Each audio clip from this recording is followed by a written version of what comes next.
नमस्कार दोस्तों, स्वागत है आपका अपने YouTube channel Twitter skill India academy में। आईजीएम की हमारी ये 9वीं क्लास होगी, जिसमें हम बहुत सारे क्वेश्चनों को देखेंगे। लगभग इस क्लास में 150 से ऊपर क्वेश्चन रहेंगे, 150 200 तो क्वेश्चन ही रहेंगे। लेकिन साथ में मैं उसमें जो भी हमारे टॉपिक से रिलेटेड या फिर जैसे माइक्रोमीटर है, तो हम वेल्डिंग और मतलब मिसलेनियस क्लास रहेगी ये। जिस क्लास को देखने के बाद आपको नहीं लगेगा कि इसमें 150 200 क्वेश्चन रहेंगे। आपको लगेगा कि कम से कम 500 क्वेश्चन कवर करने की कोशिश करूंगा मैं इस पूरी क्लास में। तो क्लास को अंत तक जरूर देखिएगा। और एक निवेदन है आप सभी लोगों से कि जो भी मेरी क्लास देख रहा है, तो प्लीज निवेदन है कि आपने यदि सब्सक्राइब नहीं किए हैं चैनल को, तो सब्सक्राइब कर लीजिएगा। क्योंकि 60% लोग ऐसे हैं जो मेरे वीडियो को देखते तो हैं पर सब्सक्राइब नहीं किए हैं। तो प्लीज आप सब्सक्राइब कर लीजिए। सब्सक्राइब करने में आपको किसी प्रकार का कोई भी पैसा नहीं लग रहा। ठीक है, तो चलिए समय की बाध्यता को देखते हुए हम चालू करते हैं हमारी आज की क्लास। क्वेश्चन है हमारे पास, माइक्रोमीटर में रैचेट स्टॉप सहायता करता है प्रेशर कंट्रोल करने के लिए, स्पेंडल लॉक करने में, शून्य त्रुटि संयोजित करने में और वर्कपीस पकड़ने में। तो इसका राइट आंसर आपको कमेंट करके बताना है। और आपका स्कोर जो है आपको लास्ट में बताना है कि आपका स्कोर कितना आएगा। ठीक है,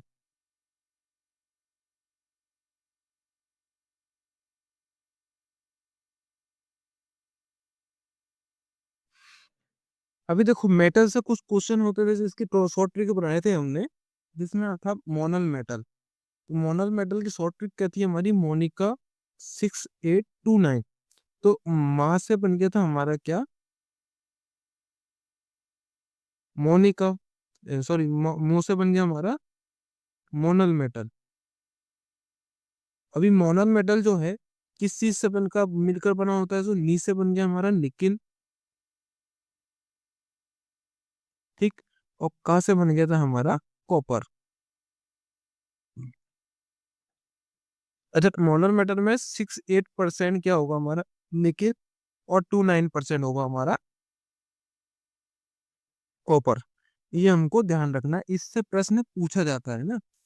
स्टेनलेस स्टील की ट्रिक क्या बनी थी हमारी? निको स्टील। स्टील से बन गया हमारा स्टेनलेस स्टील। नी से बन गया हमारा निकिल। का से बन गया हमारा क्रोमियम। और स्टील से बन गया हमारा स्टील। तो निकिल क्रोमियम स्टील ये तीनों मिलकर क्या बनाते हैं? हमारा स्टेनलेस स्टील। अभी था हमारा गन मेटल। गन मेटल की शॉर्ट ट्रिक क्या थी हमारी? कोजोटी गन। तो का से बन गया हमारा कॉपर। जी से बन गया हमारा जिंक। और टी से बन गया हमारा टिन। तो कॉपर, जिंक और टिन से मिलकर क्या बनता है? हमारा गन मेटल बनता है। तो इतनी सारी चीजें हमको याद रखनी है। अभी देखो इस एक क्वेश्चन में एक, कितने क्वेश्चन में? एक, एक यहाँ ये बन गया, दो ये बन गया, तीन ये हो गया, और चार ये हो गया। अच्छा, पांचवा क्वेश्चन यहाँ से ये बनता है कि मोनल मेटल में प्रश्न पूछा जाता है, मोनल मेटल में सेकेंड लार्ज मटेरियल कौन सा होता है? सेकेंड लार्ज मटेरियल, तो सेकेंड लार्ज क्या होता है हमारा? कॉपर। इसका राइट आंसर क्या होगा हमारा? कॉपर। कितने परसेंट होता है? 29%। तो पांचवा क्वेश्चन कहाँ बनेगा हमारा? ये मतलब एक प्रश्न में हमारे 5 क्वेश्चन हमने कवर करिए। अभी देखो मेन क्वेश्चन में जाते हैं हम। क्या बोल रहा है? माइक्रोमीटर में रेचेट स्टॉप सहायता करता है। तो क्या सहायता करता है? प्रेशर कंट्रोल करने की। ऑप्शन ए हमारा राइट आंसर हो। अच्छा, माइक्रोमीटर का लिस्ट काउंट कितना होता है? 0.01 mm। ठीक। माइक्रो बनिया मिड डिस्क प्रणाली में कितना होता है? 0.001 इंच। इंच। माइक्रोमीटर के जो स्पेंडल होता है, स्पेंडल और एनविल, एनविल जो होती है 3 mm कार्बाइड टिप की बनी होती है ना। ये भी ध्यान रखना ना, 3 mm कार्बाइड टिप से बनी होती है।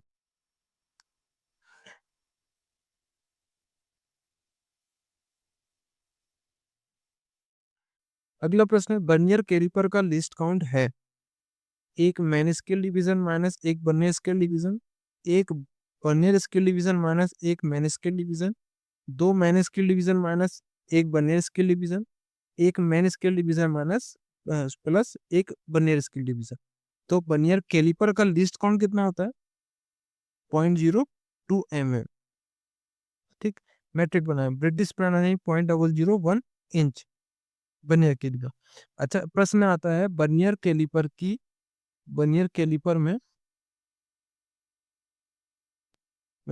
में डेप्थ बार जो होती है, डेप्थ बार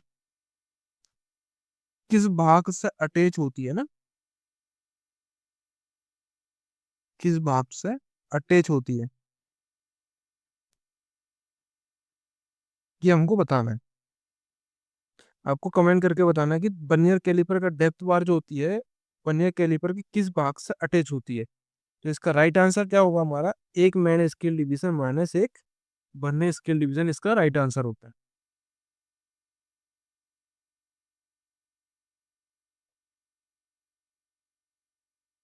अगला प्रश्न है, एक माइक्रोमीटर में 0.02 mm की पॉजिटिव एरर है। अच्छा, पॉजिटिव एरर में क्या होता है? पॉजिटिव एरर को जो भी रीडिंग आती है उस रीडिंग से हम घटाते हैं, और नेगेटिव एरर में क्या होता है? जो भी रीडिंग आती है उसमें नेगेटिव एरर को हम जोड़ देते हैं। ठीक, तो जब माइक्रोमीटर में 25.41 mm मापता है तो सही रीडिंग क्या होगी? जैसे देखो, पॉजिटिव एरर है, पॉजिटिव एरर में क्या करते हैं? हम घटा देते हैं ना, जो भी एरर आएगी उसको घटा देंगे। कितना रहेगा यहाँ पर? 25.39। क्या ऑप्शन पाएंगे?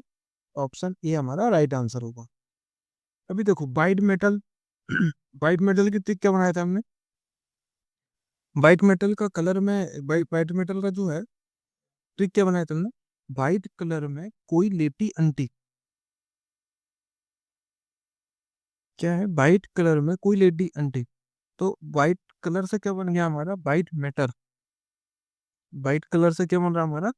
वाइट मेटल किस क्या बनाया था हमने? वाइट कलर में कोई लेटी अंटी। तो वाइट से बन गया हमारा वाइट मेटल। ठीक, कहाँ से? को से बन गया हमारा कॉपर। ले से बन गया हमारा लेड। टी से बन गया हमारा टिन। और एंटी से बन गया हमारा एंटीमनी। ये तो हमारा क्या हो गया? वाइट मेटल का। अभी पूछता है बेबिट मेटल क्या होता है। तो बेबिट मेटल का क्या हो गया? बेबी जी कोटी अंटी। ठीक, तो बेबी से बन गया हमारा Babbitt metal. Babbitt metal, Babbitt metal जो है कॉपर, जिंक,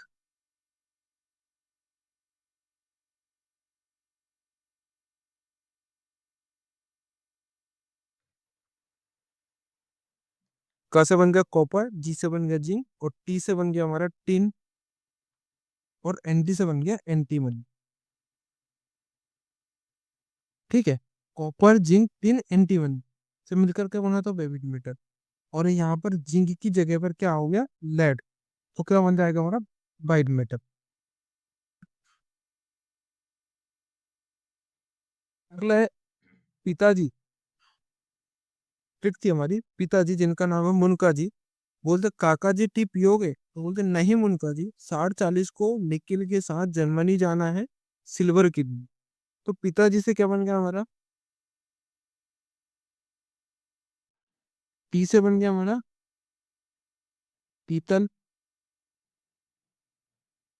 ता से बन गया हमारा तामा। और जी से बन गया हमारा जिंक। पीतल जो होता है तामा और जिंक से मिलकर बना होता है। अभी तामा और जिंक को भी जो है ना 60-40 के अनुपात में मिलाएंगे तो एक दूसरी धातु बनती है, उसको आगे देखेंगे ना। अभी आता है काका। का टीपीओगे? तो का से बन गया हमारा क्या? कासा। और ईर का से बन गया हमारा कॉपर। और टी से बन गया हमारा टिन। मतलब कांसा जो है कॉपर और टिन से मिलकर बना होता है।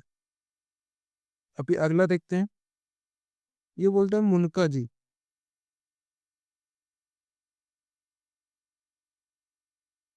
मुनका जी, मुंह से बन गया हमारा मुंज मेटल। मेटल। का से बन गया हमारा कॉपर। और जी से बन गया हमारा जिंक। अब इसमें जो है मुनका जी 60-40 को मुंज मेटल में जो है 60% कॉपर और 40% जिंक मिला देंगे तो क्या बन जाएगा हमारा मुंज मेटल। यूं ही यदि 60 कॉपर और जिंक मिलकर क्या बनते हैं हमारा पीतल बनता है ना। अब ये बोल रहा है कि 60-40 को निकिल के साथ, मतलब 60-40 को निकिल के साथ कॉपर और जिंक में यदि हम निकिल मिला देते हैं तो वो क्या बन जाएगा German silver. German silver. German silver जो होता है कॉपर, जिंक और निकिल, ये तीनों मिलकर जो है क्या बनाते हैं हमारा जर्मन सिल्वर। तो ये हमारी ट्रिक थी मेटल से, क्योंकि इसमें से प्रश्न आते ही, ये तो वाइट मेटल का पूछेगा, पीतल का पूछेगा, कांसा का पूछेगा, मुंज मेटल का पूछ लेता है या जर्मन सिल्वर का। प्रश्न ये बनता है कि जर्मन सिल्वर में क्या नहीं होता है और ऑप्शन में देता है सिल्वर। तो जर्मन सिल्वर में नाम सोच के यदि जर्मन सिल्वर होता है तो लगता है कि सिल्वर तो होगी, तो सिल्वर इसमें नहीं होती है ना। कॉपर, जिंक और निकल तीनों चीज होती है बस।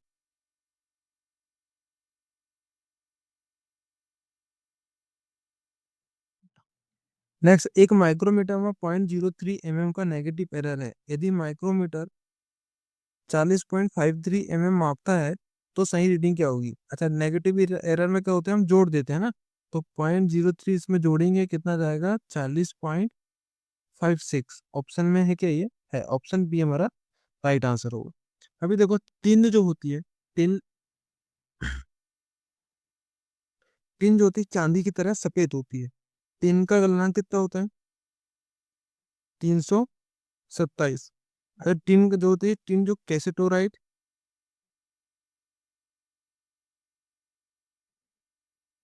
टिन जो होता है टिन स्टोन या कैसेटोराइट नामक अयस्क से प्राप्त होती है ना। जिंक जो होता है 420 इसका गलनांक होता है। और इसका रंग जो होता है नीलापन लिए उजला सफेद।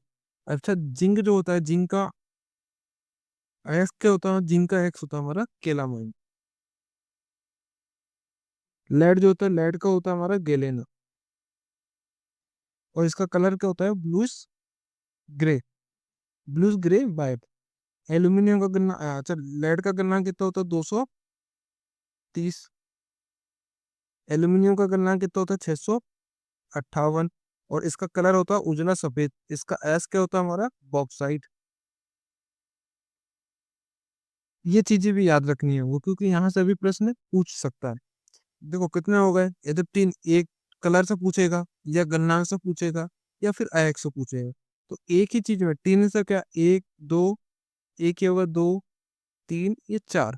तो एक से चार क्वेश्चन बन सकते हैं। ठीक है, तो चार यहाँ हो गए, 5, 6, 7, 8, 9, 10, 11, 12, 13, 14 क्वेश्चन पूछ सकते हैं सिर्फ एक एक ही स्टेप में बता रहा हूँ मैं आपको। ठीक है, एक एक प्रश्न में मैंने आपको कम से कम 13-14 प्रश्न यहाँ पर कवर कर दिया।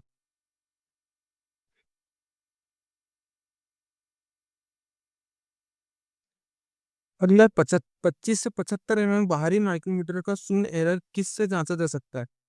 Delta indicator, vernier height gauge, test piece या फीलर गेज। अच्छा, तामा का जो रंग होता है वो लाल होता है। कई बार ऑप्शन में पूछता है लाल के साथ जो होता है ग्रीन भी होता है ना। लाल रंग लिए ग्रीन भी होता है तांबे का।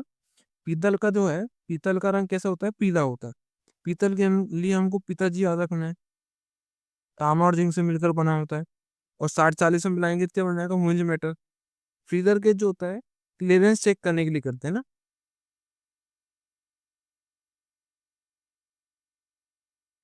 क्लियरेंस चेक करने के लिए फीलर गेज का उपयोग करते हैं दो पार्ट्स के बीच में। ऐसे फीलर गेज जो होते हैं 4 सेट में मिलते हैं। आईएसपी के पेपर में पूछ चुका है ना, फीलर गेज का सेट कितने होते हैं।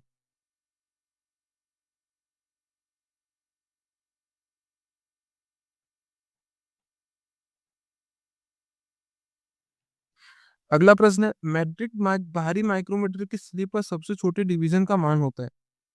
0.5 mm, 1 mm, 1.5 mm या 2 mm। इसका राइट आंसर बताना है आपको। हम देखते हैं डस्टबिन का कलर। प्लास्टिक और टॉक्सी हाइड्रेट के लिए किस कलर का उपयोग करते हैं? पीले कलर का। पास है प्लास्टिक हो गया और पास है पीला हो गया ना। अब लोहे के लिए ला से लोहा और ला से लाल रंग का उपयोग करते हैं। सब्जी के लिए होता है, सब्जी को जो सड़ जाती है वो काले रंग की हो जाती है ना, तो सब्जी के लिए किसका उपयोग करते हैं? काले रंग के डस्टबिन का। अभी कागज में हम लिखते हैं इंक से, नीले कलर को जलाने के बाद नीली साइड आग निकलती, तो कागज के लिए नीले डस्टबिन का उपयोग करते हैं। अच्छा, माइक्रोमीटर की स्लीप पर सबसे छोटे डिवीजन का मान क्या होता है? वो होता है हमारा आधा एम एम। ऑप्शन ए हमारा राइट आंसर होगा।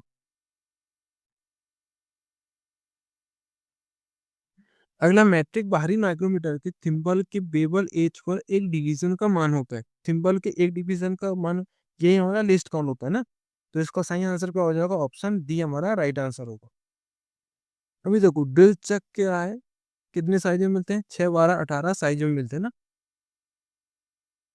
3 साइज में मिलते हैं। ये ऑर्डिनेंस फैक्ट्री खमरिया का पेपर में 2016 में पूछा गया है ना, कि ड्रिल चक कितने साइज में मिलते हैं। यांत्रिक लाभ बराबर क्या होता है? भार बटे प्रयास। ये हमारा सेल में पूछ चुका है। विकृति की कोई यूनिट नहीं होती है, इसरो में पूछा प्रश्न है। समान ड्रिल का हेलिक्स एंगल कितना होता है हमारा? 27.5 डिग्री। ये भी याद रखना है।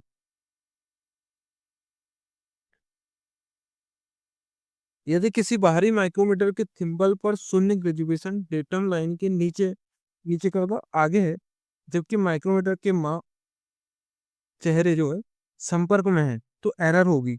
अच्छा देखो, पीछे या आगे का मतलब क्या होता है? चला जाए तो क्या एरर होगी हमारी? तो तब होगी हमारी नेगेटिव एरर। और ऊपर रहता है, पीछे रह जाता है, तो तब एरर क्या होगी हमारी? पॉजिटिव। तो इसका राइट आंसर क्या होगा हमारा? Option A. टिन का कलनार कितना होगा? 230। तांबे का कलनार कितना होगा? 1083। एल्यूमिनियम का 658। और जिंक जो होता है 420। टिन का एस क्या होता है हमारा? टिन स्ट्रॉन्ग या केसेटोराइट। केसेटोराइट। तांबे का क्या होता है?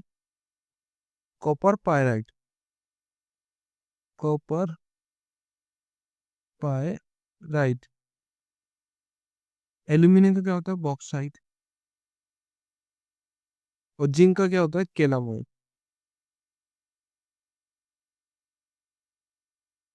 केलामाइट है ना। अभी आपको बताना है कि लेड का अयस्क क्या होता है ना, अभी ऊपर में पढ़े लेकिन आपको कमेंट करके बताना।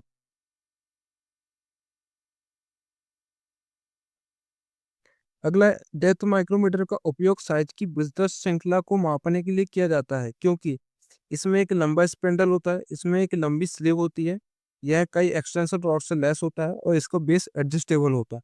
तो कमेंट करके बताना आपको कि इसका सही आंसर क्या होगा।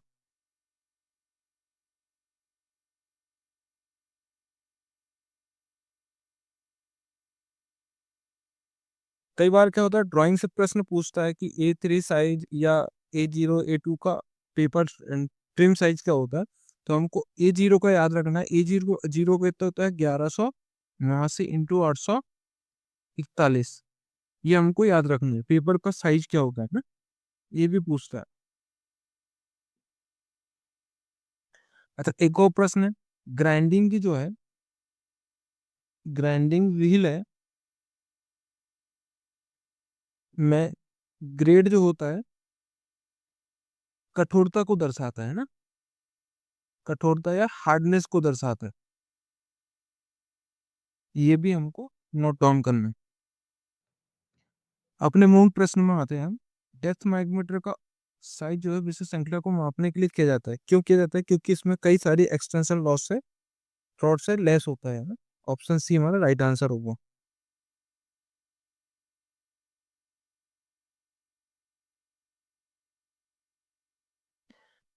अगला प्रश्न है, निम्न में से किस माइक्रोमीटर में थिम्बल और स्लिप पर ग्रेजुएशन बाहरी माइक्रोमीटर ग्रेजुएशन की विपरीत दिशा में होता है?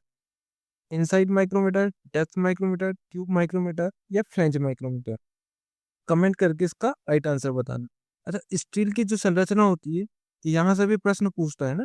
स्टील की संरचना जो होती है, ग्राइंडर होती है, रॉट आयरन की रेशेदार होती है। तो रा से रॉट आयरन, रा से रेशेदार, का से कास्ट आयरन और का से क्रिस्टलाइज। तांबा का जो होता है, ता से तामा और ता से तंतु में। और जिंक की जो होती है संरचना दानेदार होती है। अब स्टील जो होता है कार्बन प्लस लोहा से मिलकर बना होता है। रॉट आयरन जो होता है उडलिंग फर्नेस से मिलता है। ठीक। कास्ट आयरन जो है क्यूपुला फर्नेस से मिलता है, क्यूपोला फर्नेस से प्राप्त करते हैं। तांबा का अयस्क क्या होता है, कॉपर पायराइट है ना, कॉपर पायराइट।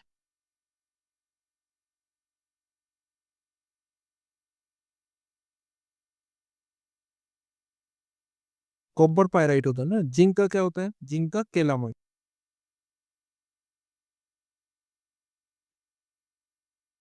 केलामाइट ये हमको याद रखना।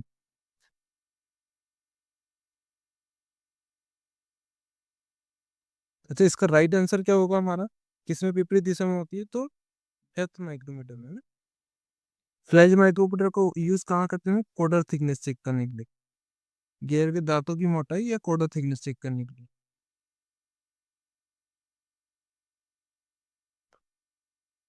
बर्नियर हाइट गेज के किस भाग पर मेन स्केल डिवीजन ग्रेजुएट होती है, अंकित होती है ना। तो बर्नियर हाइट गेज किस भाग में होती है, बर्नियर प्लेट में होती है, फाइन एडजस्टिंग यूनिट में होती है, बीम में होती है, बेस में होती है? आपको कमेंट करके बताना है कि किस में होती है। अभी साइन बार से क्वेश्चन आता है। साइन बार का साइज होता है, साइन बार का साइज क्या होता है, 100, 200, 250 और 500 mm साइज में मिलते हैं साइन बार। साइन बार का उपयोग कहाँ करते हैं हम, कौन चेक करने के लिए। ठीक। अभी इसमें जो है मेन स्केल किस में होती है, हमारी बीम वाले भाग में होती है। और बर्नियर स्केल जो होती है टाइल वाले भाग में होती है।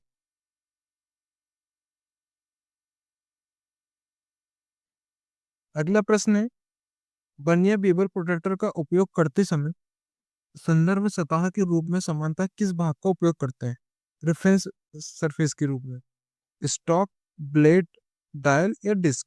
तो संदर्भ सतह के रूप में किसका उपयोग करते हैं, स्टॉक का। ब्लेड का जो है टेपर वाली सतह में से सटा के रखते हैं। डायल में जो है बर्नियर स्केल होती है और डिस्क का जो मैन स्केल होती है।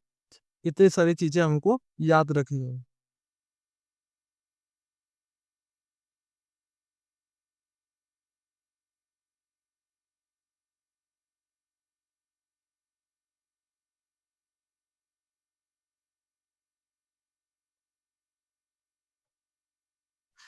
बर्नियर बेवल प्रोटेक्टर के किस भाग पर मुख्य स्केल विभाजन होते हैं, ग्रेजुएट होती है, ब्लेड, डिस्क, डायल या स्टॉक?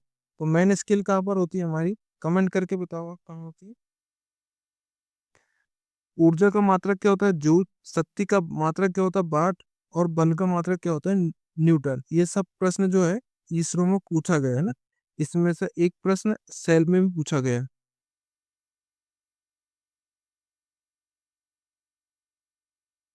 तो इसका राइट आंसर क्या था, मुख्य स्किल कहाँ पर होती है हमारी, डिस्क वाले भाग में। ऑप्शन बी हमारा राइट आंसर होगा। और बर्नियर स्किल कहाँ होती है, डायल वाले भाग। बने अच्छा, बेवल प्रोटेक्टर का लिस्ट काउंट कितना होता है, लिस्ट काउंट होता है हमारा 5 मिनट। अब मेन स्केल के एक भाग का मान कितना होता है, 1 डिग्री। और बर्नियर स्केल के एक भाग का मान कितना होता है, 1 degree 55 minute.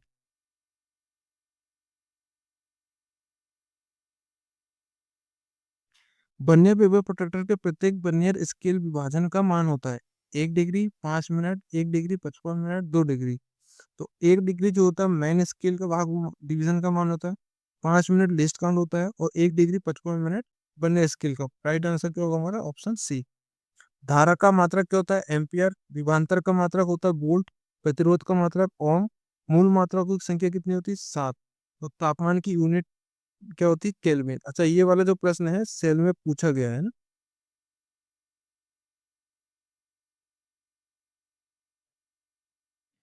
Bernier weber protractor के प्रत्येक मुख्य स्केल विभाजन का मान होता है। मुख्य स्केल विभाजन का मान कितना होता है? 1 डिग्री। 5 मिनट लिस्ट काउंट, ये बर्नियर स्केल।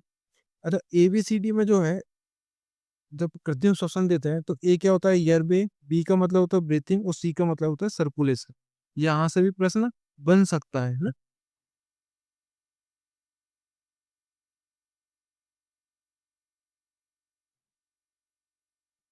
अच्छा, एक प्रश्न पूछता है कि दिल के अवयव की संख्या होती है। तो दिल के अवयवों की संख्या कितनी होती है हमारी? 7। और एक और चीज आती है, दिल का साइज जो है, दिल का साइज कहाँ से लेते हैं हम? मार्जिन से। ये भी नोट डाउन करना। अगला प्रश्न, यूनिवर्सल वेवर प्रोटेक्टर का लिस्ट काउंट होता है? 0.5 मिनट, 5 मिनट, 5 डिग्री, या यहाँ पर 5 डिग्री हो गए, 1 डिग्री 55 मिनट। ठीक, तो यूनिवर्सल वेवर प्रोटेक्टर का लिस्ट काउंट कितना होता है हमारा? कमेंट करके बताओ आप। लिस्ट काउंट होता है हमारा 5 मिनट है ना। तलवा लोहा में कार्बन की मात्रा कितनी होती है? 204%। रॉट आयरन में जो होती है 0.02 से 0.03 mm, 3% जो तक जो होता है कार्बन होता है। बाकी का सारा लोहा होता है। तनन शक्ति जो होता है न्यूटन मीटर स्क्वायर से दर्शाते हैं। होल का लोअर डिवीजन 0 होता है, और शाफ्ट का अपर डिवीजन 0 होता है। इतना हमको याद रखना है। अगला प्रश्न है, बर्नियर डेप्थ गेज का लिस्ट कौन है? बर्नियर कैलिपर का लिस्ट कौन है? बर्नियर डेप्थ गेज का लिस्ट कौन? दोनों क्या होता है? सेम होता है। इसका राइट आंसर क्या होगा? ऑप्शन डी हमारा राइट आंसर होगा। अच्छा, फंडामेंटल टॉलरेंस कितने होते हैं? 18। और फंडामेंटल डिवीजन कितने होते हैं हमारे? 25। ये भी हमको याद रखना है।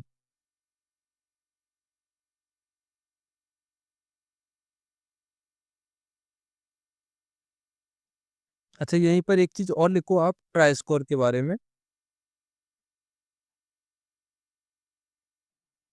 ट्राई स्कोर जो होता है 0.002 mm प्रति 10 mm की लंबाई में इसकी शुद्धता होती है ना। ट्राई स्कोर जो होता है ए, बी और सी, तीन साइजों में, तीन प्रकारों में मिलते हैं ना। और ड्रिल चक जो होता है 6, 12, 18, तीन साइजों में मिलता है। भी ब्लॉक जो होता है ए और बी, दो ग्रेड में मिलते हैं, ठीक है। लेकिन एंगल प्लेट जो होती है 1 नंबर, एंगल प्लेट जो होती है 1 नंबर और 2 नंबर में मिलती है। ए ग्रेड भी ब्लॉक जो होता है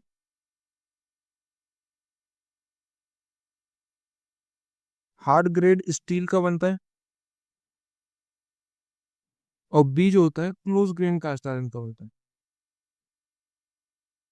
क्लोज ग्रेन कास्ट आयरन का बनता है।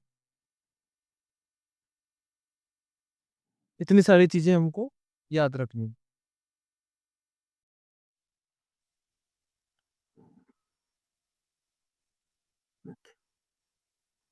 अगला प्रश्न, एक बर्नियर डेप्थ गेज का उपयोग क्या मापने के लिए किया जाता है? बाहरी आयाम, आंतरिक आयाम, स्टेप लाइन होल की डेप्थ, या पिच। अच्छा, माइक्रो में कॉपर और एल्यूमिनियम की एनीलिंग जो है हम पानी में करते हैं। स्टेनलेस स्टील और पीतल की एनीलिंग हम हवा में करते हैं। ये चीजें हमको यहाँ पर याद होनी चाहिए।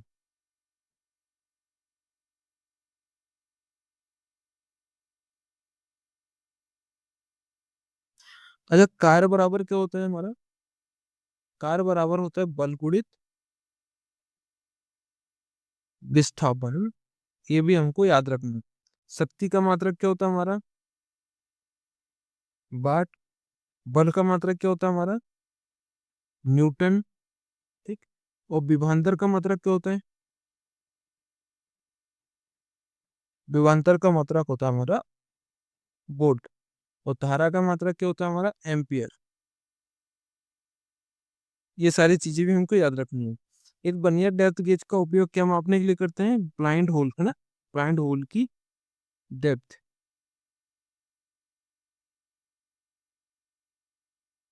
किसी जॉब की असमानता असेंट्रिसिटी की जांच करने के लिए किस इंस्ट्रूमेंट का उपयोग करते हैं? Steel rule, micrometer, vernier calliper और डायरेक्टर्स इंडिकेटर। स्टील रूल का लिस्ट कौन कितना होता है? 0.5 mm।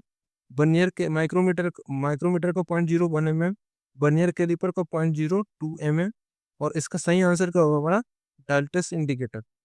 अभी नॉन फेरस मेटल की एनीलिंग जो होता है इसके लिए क्या है? ये पीता याद रखना। ये से बन गया एल्यूमिनियम, पी से बन गया पीतल, ता से बन गया तांबा। अब एल्यूमिनियम 500 से 550 डिग्री टेम्परेचर पे करते हैं।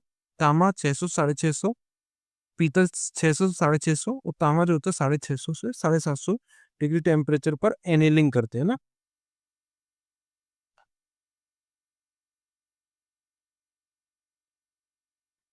एनेलिंग।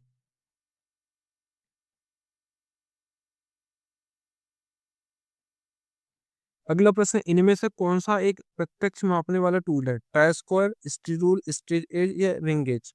अभी ट्राई स्क्वायर जो है 0.002 mm से 10 mm लंबाई में इसका शुद्धता हम चेक करते हैं। और स्टील रूल का लिस्ट काउंट 0.5 mm होता है। प्रत्यक्ष मापने वाला औजार क्या है हमारा? Steel rule. ऑप्शन बी हमारा राइट आंसर होगा।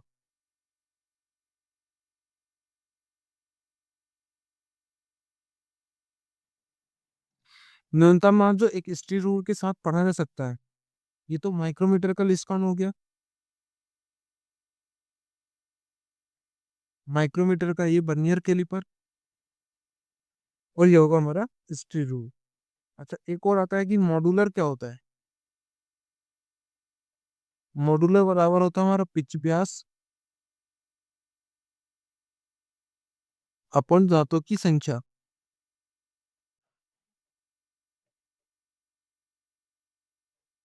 ये चीज भी हमको याद रखना है। ये इसरो में पूछा गया है इससे प्रश्न। इसरो और सेल दोनों में आ गया है ये।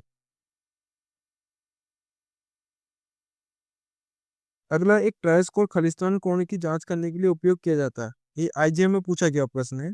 तो ट्राई स्कोर जो होता है 90 डिग्री कोण में चेक करने के लिए करते हैं। अच्छा, लोअर क्रिटिकल पॉइंट कूलिंग के लिए कितना होता है? 693 डिग्री सेल्सियस।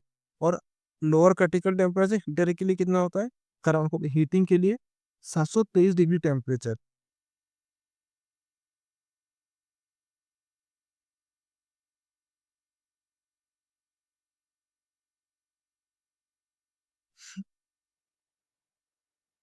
अच्छा, जब हम लुब्रिकेंट करते हैं तो लुब्रिकेंट में कुछ सिंबल होते हैं। तो जहाँ ये सिंबल, मैंने ये सिंबल जो किसके लिए होता है? डेली यूज के लिए, जहाँ वहां पर डेली हमको लुब्रिकेंट करनी पड़ेगी। और ये जो होता है हमारा वीकली के लिए, वीकली है। और स्कोर जो होता है हमारा मंथली के लिए। ठीक है। और इस तरीके से सस्टेकॉन में जो होता है हमारा, इसका उपयोग कहाँ करते हैं? जरूरत पड़ने पर कभी भी लुब्रिकेशन कर सकते हैं। ये जहाँ देखिए ऐसे पार्ट्स में जो है कभी भी लुब्रिकेशन कर सकते हैं। ये तो हमको ध्यान रखना। अच्छा, डेली को कैसे दर्शाते सकते हैं हम? डी से। वीकली को डब्ल्यू से। और मंथली को किससे दर्शाते हैं हम? एम को। लेकिन जरूरत पड़ने कभी किससे दर्शाते हैं? एम से।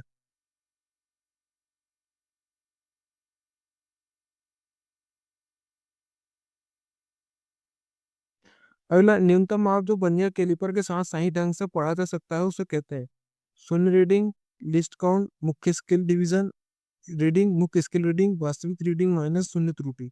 तो जो सही ढंग से पढ़ा जा सकता है न्यूनतम मार्क्स को क्या बोलते हैं हम? List out. ऑप्शन बी हमारा राइट आंसर। अच्छा, क्रोनाइजिंग में क्रोमियम की परत चलाते हैं। कैलोनाइजिंग और सेलेनाइजिंग में जिंक की परत चलाते हैं। कैलोराइजिंग और एनोडाइजिंग में जो है एल्यूमिनियम की परत चलाते हैं ना। ये हमको ध्यान रखना है।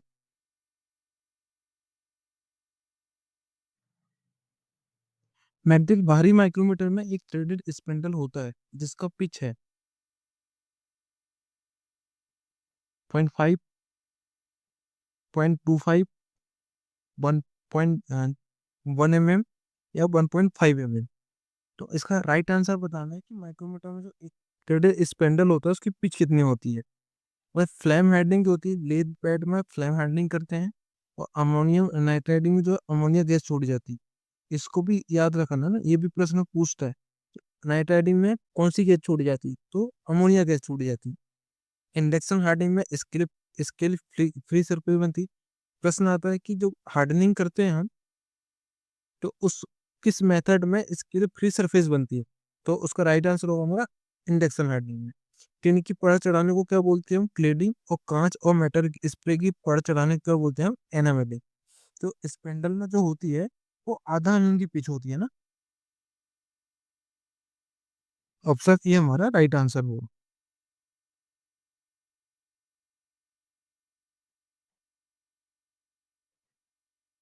एक बनिया पेपर प्रोडक्टर में 5 मिनट लिस्ट काउंट प्राप्त करने के लिए 23 डिग्री मुख्य स्केल को विभाजित किया जाता है। बर्नियर स्केल के 12 बराबर विभाजन में, बर्नियर स्केल के 22 भाग में, बर्नियर स्केल के 24 भाग में, या बर्नियर स्केल के 25 भाग में। तो कमेंट करके आपको इसका राइट आंसर बताना है। अभी लीड बराबर क्या होता है? लीड बराबर pitch into number of stud. 1 inch में कितने 1 इंच बराबर कितना होता है? 10 की घात 6 माइक्रो इंच इसका। 1 इंच बराबर 10 की घात 6 माइक्रो इंच के बराबर होता है। ठीक। अब एक और प्रश्न आता है, कटिंग स्पीड। कटिंग स्पीड बराबर क्या फॉर्मूला होता है? 5dn/1000। कई बार इस फॉर्मूले से मैथ्स के क्वेश्चन पूछता है ना, तो ये तो हमको ध्यान रखना है। अभी लेथ टाइमिंग बराबर क्या होता है? Lathe timing. लेथ टाइमिंग निकालना है तो इसके लिए इस फॉर्मूला क्या होता है? Lathe length of job, job की लंबाई इनटू नंबर ऑफ कट।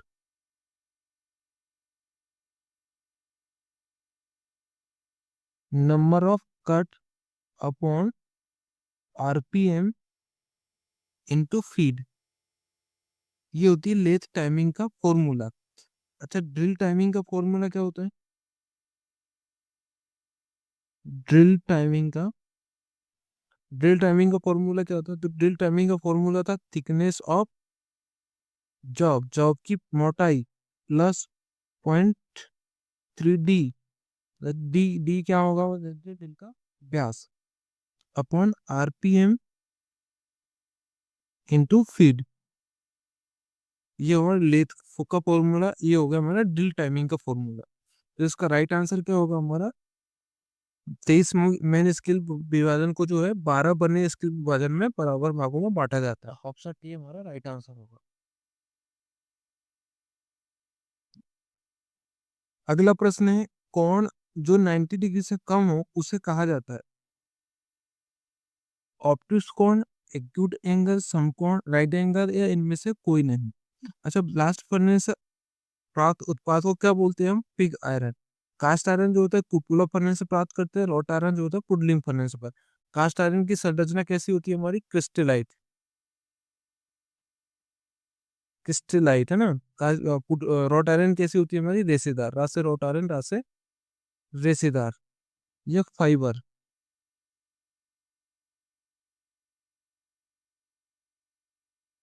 तो 90 डिग्री से कम एंगल को क्या बोलते हैं हम? न्यून कोण बोलते हैं ना, एक्यूट एंगल।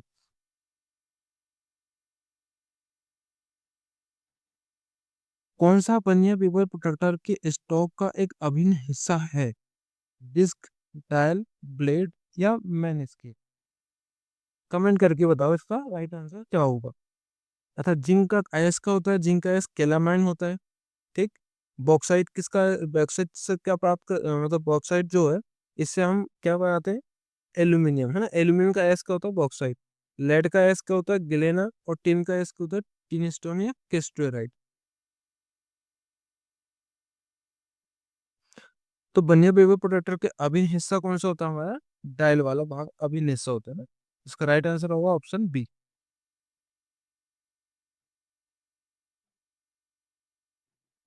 बनिया पेपर प्रोटेक्टर की सटीकता होती है 1 डिग्री, 5 डिग्री, 5 मिनट, या 5 सेकेंड। तो राइट आंसर होगा हमारा 5 मिनट इसका लिस्ट काउंट होता है। अच्छा, एक और होता है हमारा फॉर्म ग्रुप से आता है।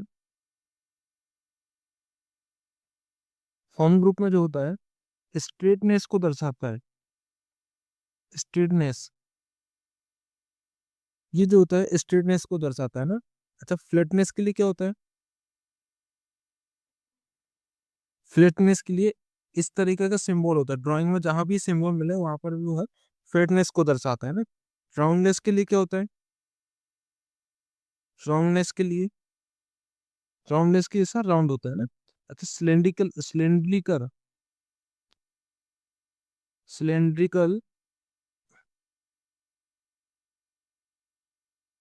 सिलेंड्रिकल के लिए क्या होता है हमारा, इस तरीके से गोल होता है और ये दो डंडा ऐसा आड़ा होता है ना।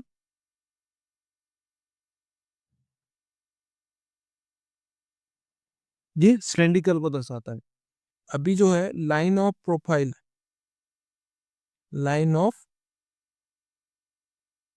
प्रोफाइल के लिए क्या होता है, इस तरीके से बोल होता है। और मतलब surface of profile, surface of profile, surface of profile के लिए इस तरीके के सिंबल का यूज करते हैं। तो ये भी हमको ध्यान रखना है, यहाँ से भी एक प्रश्न बन सकता है। अभी ये फॉर्म ग्रुप होगा, अगले मतलब क्वेश्चन में एटीट्यूड ग्रुप और लॉन्गिट्यूड ग्रुप हम देखेंगे ना।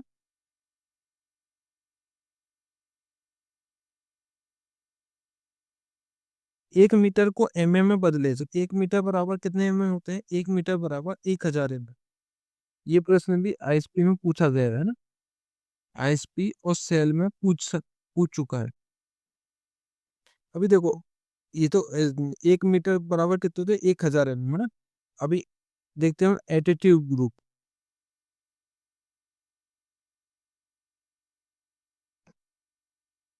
एटीट्यूड ग्रुप में जो है स्क्वायरनेस को दर्शाता है। स्क्वायरनेस को कौन क्या दर्शाता है, इसको जो है जहां भी होगा वहां पर स्क्वायरनेस को दर्शाएगा ना। पैरेललिज्म सेट करने के लिए किसका उपयोग करते हैं, पैरेललिज्म को दर्शाने के लिए इसका उपयोग करते हैं। और एंगुलर को दर्शाने के लिए किसका उपयोग करते हैं, इस तरीके के सिंबल को हम यूज करते हैं। ये हो गया एटीट्यूड ग्रुप में। अभी आता है लोकेशन ग्रुप। लोकेशन ग्रुप में कौन कौन से आते हैं, कॉन्सेंट्रिसिटी,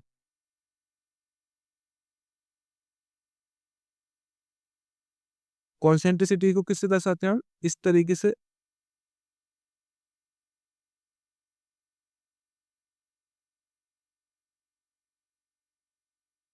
क्या है हमारा लोकेशन ग्रुप,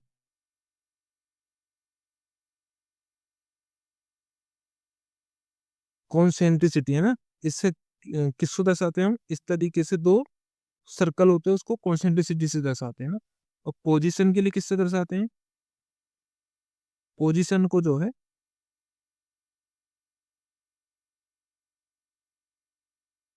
इस तरीके से जो होता है हमारा, वो है पोजीशन को दर्शाता है ना।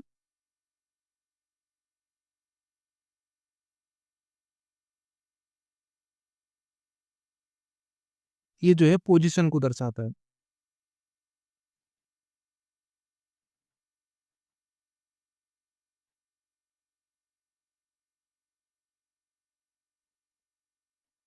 अगला प्रश्न है, एक मैट्रिक माइक्रोमीटर में थिम्बल का एक पूरा चक्कर आगे बढ़ता है 0.01 mm, 0.25 mm, 0.5 mm या 1 mm।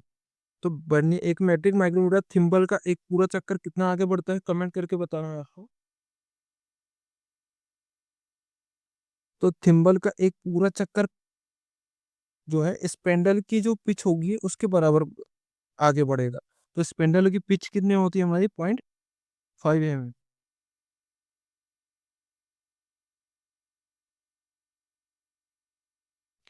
अगला प्रश्न, माइक्रोमीटर में शून्य त्रुटि का अर्थ है स्पेंडल और एनबिल के बीच नगण्य गैप, थिम्बल पर शून्य मार्क दिखाई नहीं देता है, जब मापने वाली सतह संपर्क में होती है तो थिम्बल पर शून्य मार्क और स्लिप पर डेटा लाइन मिलती नहीं है, माइक्रोमीटर सही है। तो शून्य त्रुटि का अर्थ आपको बताना।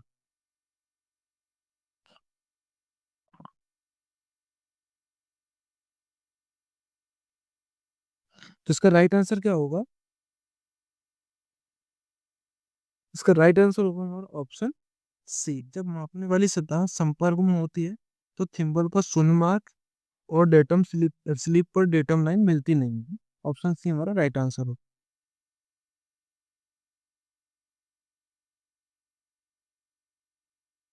अगला प्रश्न है, यूनिवर्सल वेबर प्रोटेक्टर का सिद्धांत किसके समान होता है, बर्नियर वेबर प्रोटेक्टर की, डेप्थ माइक्रोमीटर की, डायल्टन इंडिकेटर की, या फिक्स गेज की।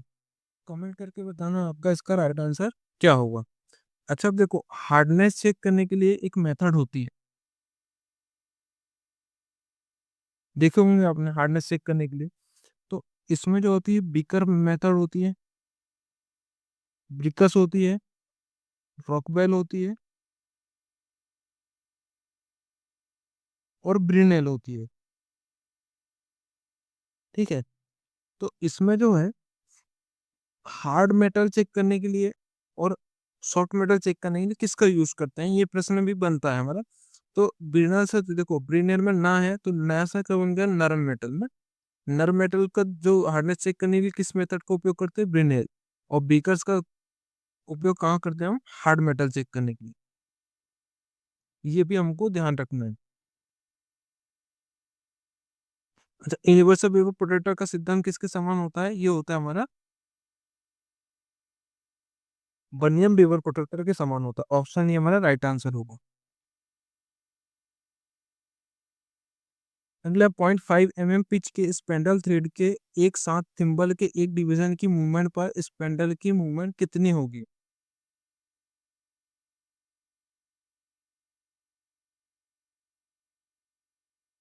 थिम्बल के एक डिवीजन मतलब एक डिवीजन का मान कितना होगा हमारा, उसकी लिस्ट कौन होता है ना। तो 0.01 mm इसका लिस्ट एक भाग का मान होगा। एक माइक्रोमीटर में प्रदान किए गए लॉक नट का उद्देश्य स्पेंडल की मूवमेंट को नियंत्रित करने के लिए, वर्कपीस पर सेट करने के बाद रीडिंग को लॉक करने के लिए, वर्कपीस को सटीक तरीके से मापन के लिए, जब उपयोग में ना हो तो माइक्रोमीटर को लॉक करने के लिए। तो इसका राइट आंसर बताओ कि क्या होगा। इसका राइट आंसर होगा हमारा वर्कपीस को सेट करने के बाद लॉक, रीडिंग को लॉक करने के लिए। ऑप्शन बी हमारा राइट आंसर होगा। अच्छा देखो, एक प्रश्न आया था दिल्ली मेट्रो रेल में कि ओपन ओपल बेल्ट, इसका एक फॉर्मूला होता है 2C+1.57 D+D+D-D का होल स्क्वायर अपॉन 4C। ठीक, ये होता है ओपन बेल्ट ड्राइव का फॉर्मूला। ठीक, अभी जो है क्रॉस बेल्ट की हमें लंबाई निकालनी है, तो पूरा फॉर्मूला सेम होगा, बस डी माइनस यहाँ पर डी का होल स्क्वायर अपॉन 4C है, इसकी जगह में D+D का होल स्क्वायर अपॉन 4C हो जाएगा। बाकी 2C+1.57 D+D दोनों सेम रहेगा। तो दिल्ली मेट्रो में जो है 2016-17 का पेपर हुआ था, 16-17 नहीं 18-19 में पेपर हुआ था, DMRC, लगभग 2019 के आसपास पेपर हुआ था ना, 18-19 में पेपर हुआ था। उसमें जो है इस फॉर्मूले से एक क्वेश्चन आया था। तो यहाँ पर यदि हो सकता है अगर पेपर हार्ड बनाना होता है, तो यदि फॉर्मूले से क्वेश्चन दिया उसने, तो आपको फॉर्मूला वगैरह में याद होने चाहिए मैथ्स के। जैसे ड्रिल टाइमिंग निकालना है, लेथ टाइमिंग निकालना है, कटिंग स्पीड निकालना है, बेल्ट की लंबाई निकालना है, तो ये सारे फॉर्मूले हमको याद होने चाहिए और इस तरीके के क्वेश्चन हमको सॉल्व करना है, ताकि यदि पेपर में हार्ड क्वेश्चन बनाए और ऐसे क्वेश्चन सेट कर दे तो हमसे क्वेश्चन बनने चाहिए।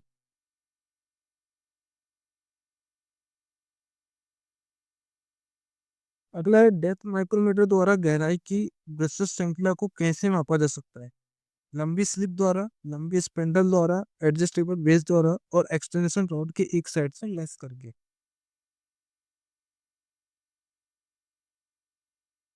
कमेंट करके बताओ इसका राइट आंसर क्या होगा।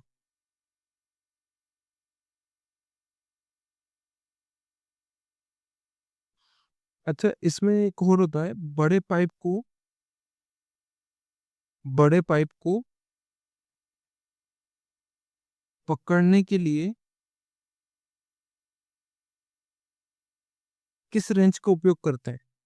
तो इसमें इसका आंसर होता है हमारा चेन चेन रेंज का उपयोग करते हैं ना, जिसका साइज जो होता है 63 mm से 200 mm व्यास तक का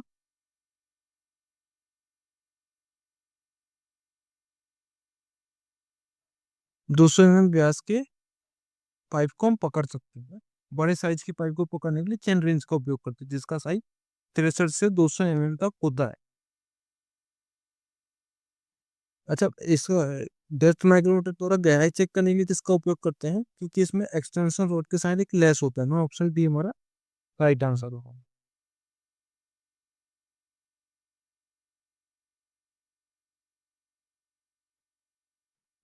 अगला प्रश्न है, मैट्रिक बाहरी माइक्रोमीटर की सटीकता क्या है? बाहरी माइक्रोमीटर की लिस्ट काउंट कितना होता है? 0.01 mm, 0.001 mm, 0.02 mm, 0.002 mm। तो माइक्रोमीटर का लिस्ट काउंट कितना होता है हमारा? ऑप्शन ही हमारा राइट आंसर होगा। ये जो है वर्नियर कैलिपर का लिस्ट काउंट होता है।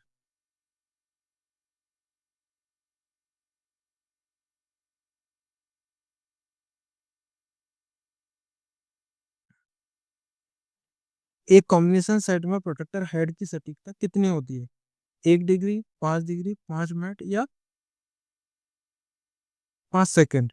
तो कॉम्बिनेशन सेट में प्रोटेक्टर हेड की सटीकता कितनी होती है? जो होती है 1 डिग्री होती है ना। अच्छा, पूछता कॉम्बिनेशन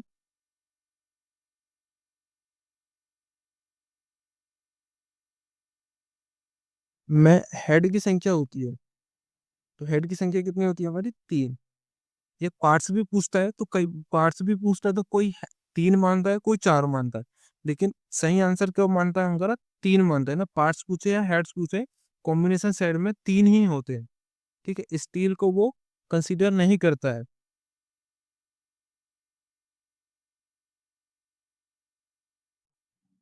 अगला है, बेबर प्रोटेक्टर का उपयोग क्या है? लंबाई की जांच करना, वर्कपीस सेट करना, कोण मापना या गहराई मापना? तो बेबर प्रोटेक्टर का उपयोग करते हैं हम कोण मापने के लिए ना।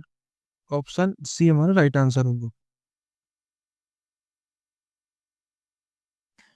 वर्नियर माइक्रोमीटर का लीस्ट काउंट कितना होता है? 0.01 mm, 0.02 mm, 0.001 mm, 0.002 mm। तो वर्नियर माइक्रोमीटर का लीस्ट काउंट कितना होता है हमारा? ऑप्शन बी राइट आंसर होगा। अब सॉरी सॉरी, एक मिनट है ना। क्वेश्चन क्या पूछ रहे हैं? वर्नियर माइक्रोमीटर का लीस्ट काउंट कितना होता है? यहाँ माइक्रोमीटर नहीं पूछ रहा है। क्या पूछ रहा है हमारा? वर्नियर माइक्रोमीटर पूछ रहा है। तो माइक्रोमीटर का लिस्ट काउंट तो कितना होता है हमारा?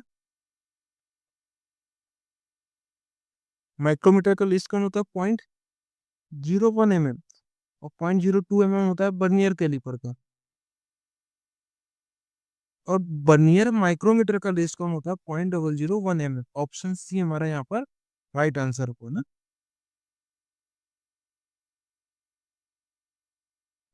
अगला प्रश्न है, एक थ्रेड की प्रोफाइल की तुलना करने के लिए किस गेज का उपयोग किया जाता है ना? Plug gauge, feeler gauge, radius gauge या स्क्रू पिच गेज? थ्रेड की प्रोफाइल की तुलना करने के लिए किस गेज का उपयोग करते हैं? फीलर गेज जो होता है, फीलर गेज 4 साइड में मिलते हैं ना। फीलर गेज का उपयोग करते हैं क्लियरेंस चेक करने के लिए। रेडियस गेज का उपयोग करते हैं उत्तल और अवतल चेक करने के लिए। उत्तल अवतल सतह को चेक करने के लिए करते हैं। प्लग गेज जो होता है, प्लग गेज को अंदरूनी व्यास चेक करने के लिए करते हैं। और अलग अलग आकार में बने होते हैं ना प्लग गेज। अच्छा, प्लग गेज का जो है, प्लग गेज का गो सिरा और नॉट गो सिरा का साइज बताना है आपको। किस चेक करने के लिए करते हैं? मतलब गो सिरा जो अधिकतम होता है या न्यूनतम, और नॉट गो अधिकतम होता है या न्यूनतम, इसको आपको बताना है प्लग गेज का। और थ्रेड की प्रोफाइल चेक करने के लिए किसका उपयोग करते हैं? स्क्रू पिच गेज का।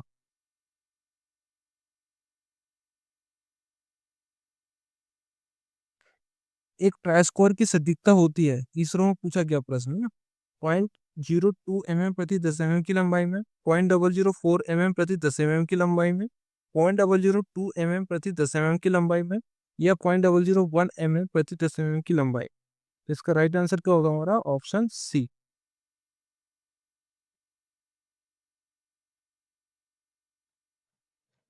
अगला प्रश्न है, उस कैलिपर का क्या नाम है जिसमें एक लेग एडजस्टेबल पॉइंट के साथ होती है और दूसरी लेग मुड़ी होती है? जेनी कैलिपर, इनसाइड कैलिपर, बाहरी कैलिपर या स्प्रिंग जॉइंट कैलिपर। तो एक लेग जो है एडजस्टेबल पॉइंट के साथ होती है। कमेंट करके बताना आपको उसका राइट आंसर क्या होगा। अच्छा देखो, एक और प्रश्न पूछता है lock nut, sorry lock washer का, लॉक पासर का यूज कहाँ करते हैं? तो लॉक लॉक पासर का जो लॉकिंग पासर जो होता है उसका उपयोग करते हैं कंपन के कारण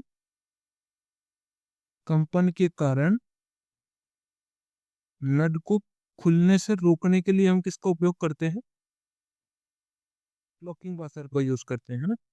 और एक और प्रश्न आता है कि जॉब में जो है, जॉब में अधिक डायरेक्शन में, अधिक अधिक डायरेक्शन में, तो अधिक दिशा में, डायरेक्शन ही लिखता हूँ मैं, डायरेक्शन में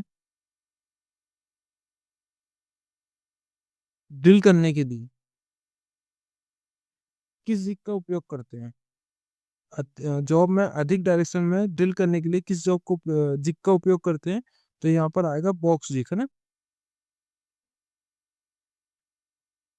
बॉक्स जिग का उपयोग करते हैं, ये भी हमको याद रखना है। अच्छा, उस कैलिपर का क्या नाम है जिसमें एक लेग एडजस्टेबल पॉइंट के साथ होती है और दूसरी मुड़ी होती है? तो क्या होता है हमारा जेनी कैलिपर, जिसको हर्मोप्रोडेट कैलिपर भी बोलते हैं। अब बाहरी माइक्रोमीटर के फ्रेम के साथ फिट किया जाने वाला कौन सा भाग मापने वाला फेस है? एनविल, बैरल, स्पेंडर या रेचेट स्टोव? तो रेचेट स्टोव को उपयोग कहाँ करते हैं हम? प्रेशर कंट्रोल करने के लिए।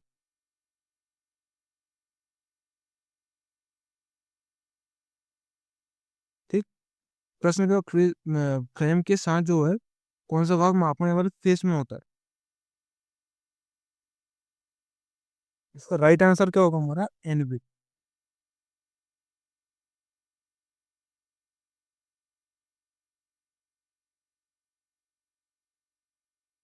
बाहरी बर्नियर कैलिपर में सबसे छोटे संभावित माप को क्या कहा जाता है?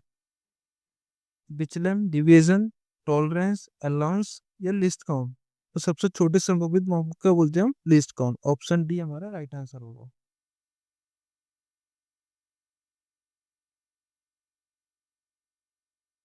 अच्छा देखो, डायमीटर जिग जो होता है, डायमीटर जिग, डायमीटर जिग का उपयोग करते हैं गोल जॉब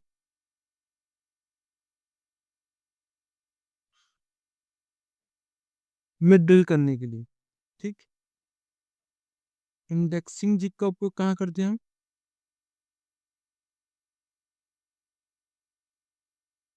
इंडेक्सिंग जिग का उपयोग करते हैं वृत्ताकार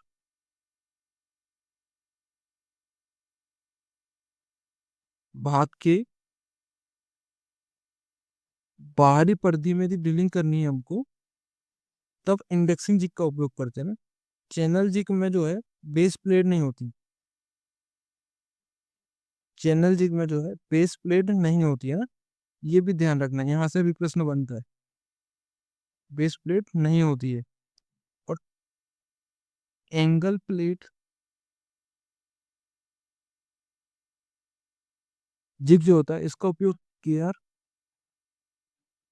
प्लस हाव में ड्रिल करने के लिए उपयोग करते हैं। ठीक। ये चीजें भी हमको याद रखनी है। अच्छा, जो रिपीटिंग करते हैं तो उसमें पिच कितनी होती है? रिपीटिंग में पिच कितनी रखी जाती है? हमारे पिच होती है 3D। पिच जो है 3D रखी जाती है और मार्जिन जो होती है वो 2D रखी जाती है। ये यहाँ से भी प्रश्न बनता है ना।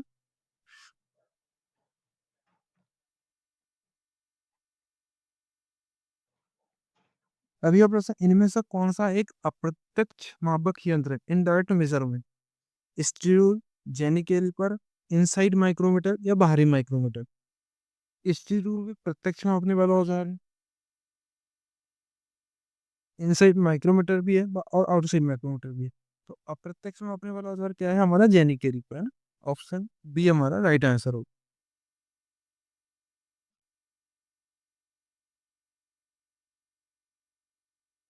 अच्छा, एक और प्रश्न होता है यूनिलेटरल टॉलरेंस।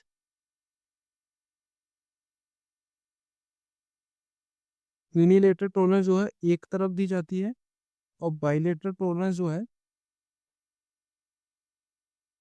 दोनों ओर दी जाती है ना, दोनों ओर का मतलब माइनस प्लस दोनों होगी, और यूनिलेटरल टॉलरेंस तो माइनस होगी या फिर प्लस होगी। अच्छा, और भी प्रश्न बनते हैं इसमें। ब्यूरो ब्रिटिश स्टैंडर्ड इंस्टीट्यूट में कितने प्रकार की फिट होती है हमारी? 21 प्रकार की फिट होती है। ब्यूरो ऑफ इंडियन स्टैंडर्ड में 25 प्रकार की फिट होती है। ठीक। अच्छा, ब्रिटिश प्रकार में कितने? 16 टॉलरेंस ग्रेड होते हैं।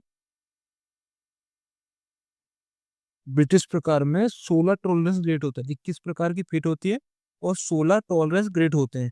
और ब्यूरो ऑफ इंडियन स्टैंडर्ड में 25 प्रकार की फिट होती है और 18 टॉलरेंस ग्रेड होते हैं। ये भी हमको याद रखना है। और इंटरनेशनल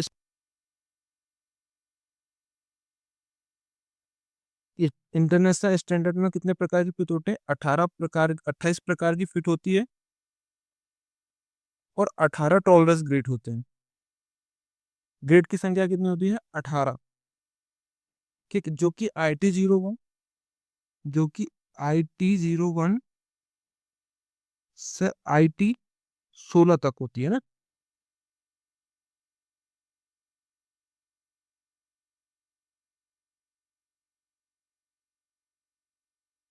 एक बाहरी माइक्रोमीटर के बेबल ग्रेजुएट स्लीव का क्या नाम है? जो बेबल होता है उसका जो बेबल स्लीव होता है उसका नाम क्या होता है? एनविल, बेरल, स्पेंडल या थिम्बल? तो उसका करेक्ट आंसर आपको बताना कमेंट करके कि क्या होता है। अच्छा देखो, ऊर्जा का मात्रक क्या होता है? ऊर्जा का मात्रक होता है जूल। ठीक। कार्य का मात्रक क्या होता है? जूल। शक्ति का मात्रक क्या होता है? शक्ति का मात्रक होता है हमारा वाट। ठीक। विभवांतर का मात्रक क्या होता है? विभवांतर का मात्रक होता है हमारा वोल्ट। ठीक। और विस्कोसिटी का मात्रक क्या होता है? विस्कोसिटी का मात्रक होता है हमारा स्टॉक। ठीक, ये हमको याद रखना है क्योंकि ये भी हमारा इसरो में पूछा गया प्रश्न है। और इससे ही कई बार क्या होता है, सेल में भी पूछा गया है, एक दो प्रश्न पूछ चुका है सेल में। तो हमको ऐसे प्रश्न याद रखने हैं। ठीक, हो सकता है हमको आईजीएम के लिए काम ना आए लेकिन दूसरे पेपर के लिए काम आ सकते हैं। आईजीएम में भी इम्पोर्टेंट वो है ये प्रश्न। ठीक, पूछ सकता है। तो स्लीप का नाम क्या होता है हमारा? इसका राइट आंसर क्या होगा हमारा? थिम्बक। ऑप्शन डी हमारा राइट आंसर होगा। अगला, एक बाहरी माइक्रोमीटर में स्पेंडल के पूरे रोटेशन में यह कितनी दूरी आगे बढ़ेगा? कितनी दूरी आगे बढ़ेगा? स्पेंडल की पिच के बराबर बढ़ेगा। ठीक है, तो स्पेंडल की पिच कितनी होती है? 0.05 mm। ऑप्शन डी हमारा राइट आंसर होगा।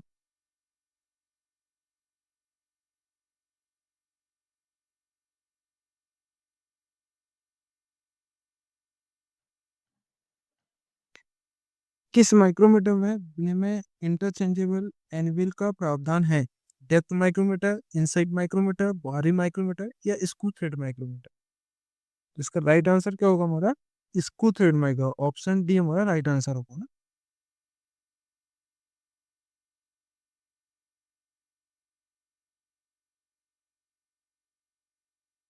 टेलीस्कोपिंग गेज माप को पढ़ने के लिए किसका उपयोग किया जाता है?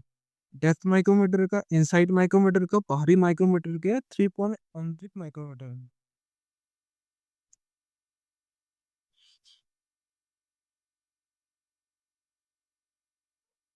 राइट आंसर क्या?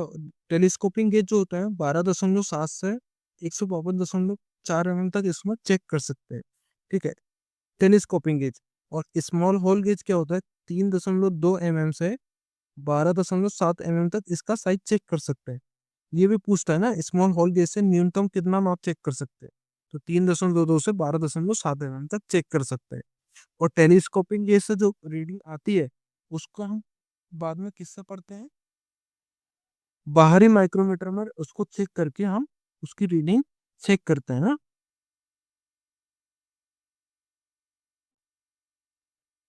अगला, एक बर्नियर कैलिपर को क्या मापने के लिए उपयोग किया जाता है? रॉड का बाहरी व्यास, रॉड का भीतरी व्यास, और एक छेद की गहराई, या अप्रोक्स सभी? तो इसका कमेंट करके बताना है आपको कि राइट आंसर क्या होगा ना।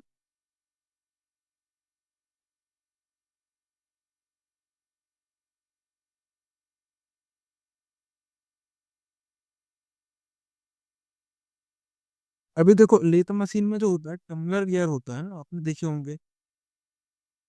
टम्बलर गियर बॉक्स होता है। इसका उपयोग किस काम के लिए करते हैं? इसका उपयोग जो होता है लीड स्क्रू से, सॉरी लीड स्क्रू तक जो है पावर को ट्रांसमिट करने के लिए उपयोग करते हैं ना। लीड टम्बलर गियर का उपयोग करते हैं लीड स्क्रू तक पावर ट्रांसमिट करने के लिए, टम्बलर गियर का उपयोग करते हैं।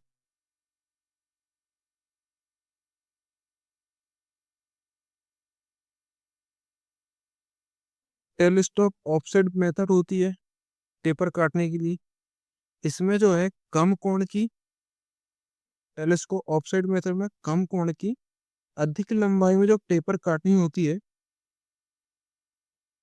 अधिक लंबाई में टेपर काटनी होती है, तब हम टेलीस्कोप ऑफसेट मेथड का उपयोग करते हैं। लेकिन कंपाउंड स्लाइड मेथड जहाँ होती है,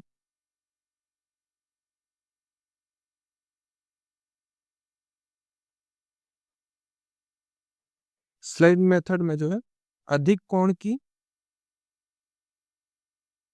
अधिक कोण की कम लंबाई की टेपर काटने के लिए यूज करते हैं। ये दोनों का डिफरेंट याद रखना ना। टेलीस्कोप का कम कोण की अधिक लंबाई की टेपर काटने के लिए, और कंपाउंड स्लाइड मेथड का कम अधिक कोण की कम लंबाई की टेपर काटने के लिए यूज करते हैं, है ना। अच्छा, टेलीस्कोप ऑफसेट मेथड जो होता है, टेलीस्कोप ऑफसेट मेथड में फॉर्मूला क्या होता है? D-D/2L/L। और टेपर कॉनिसिटी क्या होती है?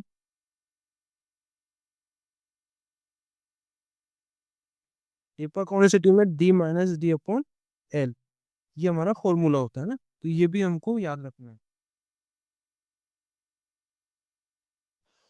अच्छा, इसका आंसर क्या होगा हमारा? उपरोक्त सभी, ऑप्शन डी हमारा राइट आंसर होगा।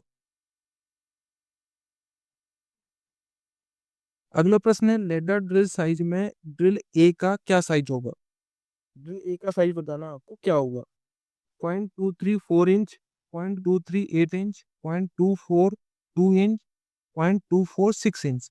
तो इसका राइट आंसर क्या होगा हमारा? 0.234 इंच। अच्छा, जेड का क्या होगा आपको कमेंट करके बताना है ना। और 1 और 80 नंबर का भी आपको कमेंट करके बताना।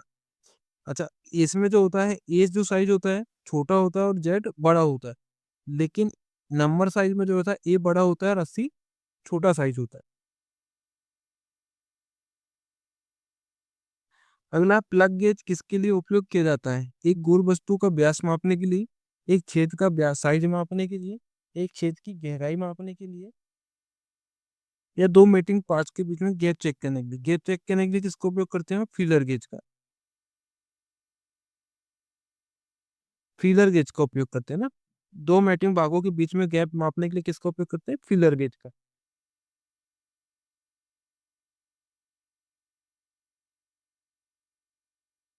अच्छा, एक और चीज होता है, माइक्रोमीटर जो है, माइक्रोमीटर जो है एन बार स्टील का बनाया जाता है। एन बार स्टील का बनाया जाता है। तो ये एन बार स्टील का क्यों बनाया जाता है?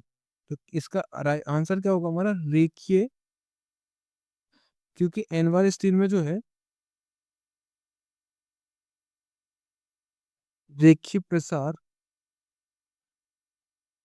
गुणांक जो होता है वो कम होता है ना। जिसमें जो है 35% क्रोमियम होगा, उसमें जो है रेखीय प्रसार गुणांक कम होगा, उसको एन बार स्टील बोलते हैं। ठीक है, तो इसका प्लग गेज किसके लिए उपयोग किया जाता है? राइट आंसर क्या होगा इसका?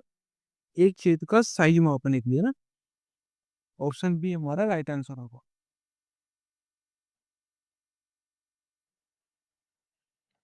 अगला, पिलर गेज का उपयोग क्या है? चौड़ाई की जांच करना, ऊंचाई की जांच करना, लंबाई की जांच करना, या मेटिंग पार्ट्स के बीच में बीच गैप की जांच करना। तो पिलर गेज जो होते हैं चार साइडों में मिलते हैं हमको। ठीक, आईएसपी में पूछा गया प्रश्न, आईएसपी नासिक में।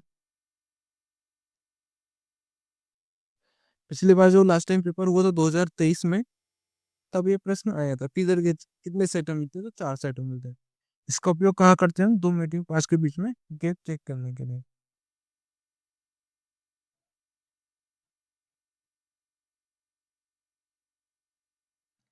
एक टेलीस्कोपिंग गेज से मापा जाने वाला न्यूनतम माप कितना होता है?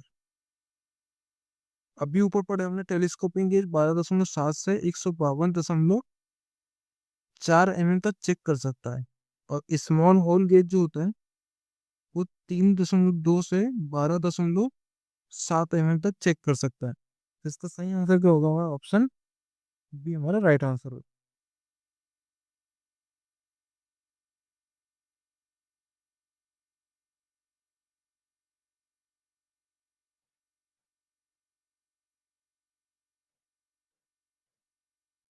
किस टूल का उपयोग बेरिंग की आंतरिक क्लियरेंस की जांच करने के लिए किया जाता है? स्टीबुल, फीलर गेज, डेप्थ गेज या वर्नियर कैलिपर? अभी आपने ऊपर भी देखे किसका उपयोग करते हैं? फीलर गेज का ना, क्लियरेंस चेक करने में। ये 4 सेट में मिलता है, जहां भी याद आए आपको हर बार लिखना है, 4 सेट में मिलता है ना फीलर गेज। अगला है स्क्रू थ्रेड के प्रभावी व्यास को मापने के लिए किस इंस्ट्रूमेंट का उपयोग करते हैं? स्क्रू पिच गेज का, बाहरी माइक्रोमीटर का, स्क्रू थ्रेड माइक्रोमीटर का या स्क्रू थ्रेड कैलिपर गेज का? कमेंट करके बताओ आप इसका राइट आंसर क्या होगा।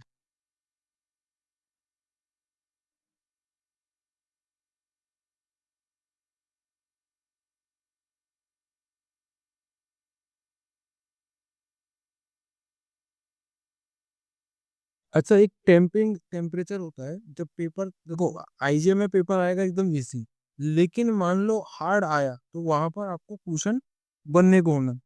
जब हम टेम्परिंग करते हैं तो टेम्परिंग तापमान होता है, तापमान की ट्रिक बनाया मैंने। हामा, गामा, भू, भूजा, गजनी। ठीक, ये हमको याद रखना है। हामा, गामा, भू, भूजा, जा, गजनी। तो हामा से क्या बन गया हमारा? हामा से बनेगा हमारा हरा मटीला, हरा मटियाला है ना। ठीक, गामा से बनेगा हमारा घेरा मटियाला, घेरा मटियाला। भू से बन गया हमारा भूरा, भूजा से बन गया हमारा भूरा जामुनी, भूरा जामुनी। ठीक है, जा से बन गया हमारा जामुनी। ठीक है, गा से बन गया गहरा जामुनी, गहरा जामुनी। ठीक, और नी से बन गया हमारा नीला। अभी देखो, 1, 2, 3, 4, 5, 6 और 7, 7 अलग अलग स्टेप की टेम्परेचर होते हैं ना, जो टेम्परिंग कलर को दर्शाते हैं। ये हो जाएगा टेम्परिंग कलर है ना।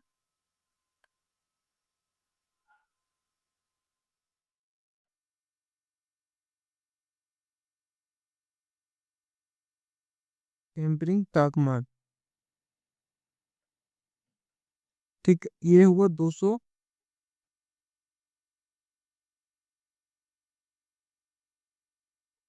230, 240, 250, 260, 270,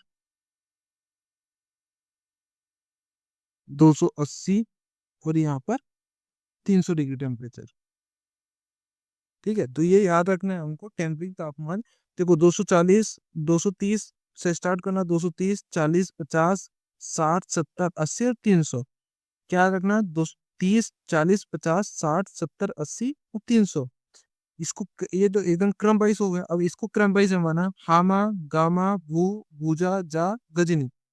तो हामा से बन गया हरा मटीला, गामा से बन गया घेरा मटीला, भू से बन गया हमारा भूरा, भूजा से बन गया भूरा जामुनी, जा से बन गया जामुनी, और गा से बन गया गहरा जामुनी, और नी से बन गया हमारा नीला।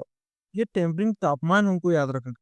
पेपर यदि हार्ड बनाएगा तो हमको यहीं से क्वेश्चन हो सकता है देखने को मिले।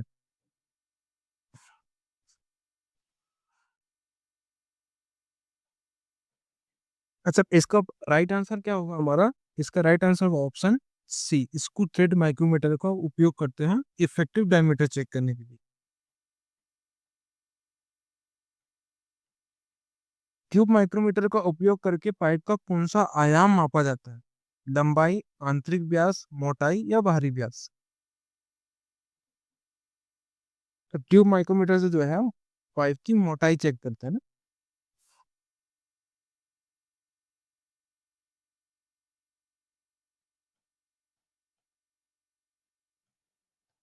अगला प्रश्न, गियर दांत के किस तत्व को फ्लैंज माइक्रोमीटर द्वारा मापा जाता है? गियर दांत के किस तत्व को फ्लैंज माइक्रोमीटर, तो फ्लैंज माइक्रोमीटर के द्वारा क्या चेक चेक करते हैं हम? कॉर्डर की मोटाई है ना, दांतों की मोटाई या कॉर्डर थिकनेस? दांतों की मोटाई या कॉर्डर थिकनेस?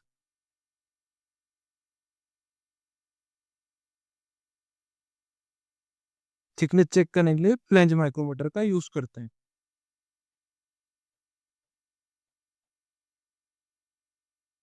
अगला है, किस गेज पर गो और नो गो एक छोर पर होते हैं?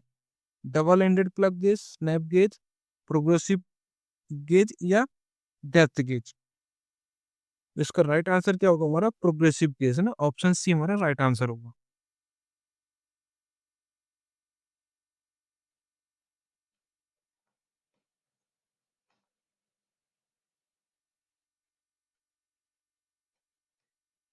अच्छा, जब वेल्डिंग करते हैं तो वेल्डिंग करते टाइम जो है अलग अलग करंट एम्पेयर में जो है ग्लास सेट नंबर होता है। जब वेल्डिंग करते समय जो चश्मा लगाते हैं उसका सेट नंबर अलग अलग होता है ना, तो उससे भी एक प्रश्न आता है। तो 30 एम्पेयर, 100 एम्पेयर, 100 से 300 एम्पेयर और 300 से अधिक एम्पेयर। तो 30 एम्पेयर के लिए ग्लास सेट नंबर क्या होगा हमारा? 5 से 7। 100 एम्पेयर के लिए कितना होगा? 8 से 9। और 100 से 300 एम्पेयर के लिए कितना होगा हमारा? 10 से 11। और 300 एम्पेयर से ज्यादा के लिए कितना होगा? 12 से 14। 12 से 14 ग्लास सेट नंबर का उपयोग करेंगे ना, एक ग्लास सेट नंबर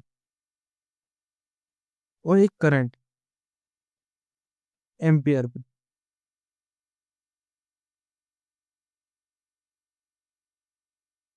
ठीक, ये भी हमको ध्यान रखना है। ये यहाँ से प्रश्न अभी इसरो में पूछा गया ना, इसरो में इससे प्रश्न पूछ चुका है। अगला प्रश्न है, थ्रेडेड थ्रेडेड घटक पर प्रति इंच थ्रेड की संख्या किसके उपयोग से जांची जा सकती है?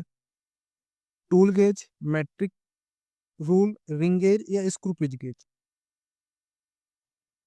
तो थ्रेड की प्रति इंच संख्या जो होती है हमारा स्क्रू पिच गेज से चेक करते हैं ना, ऑप्शन डी हमारा राइट आंसर होगा।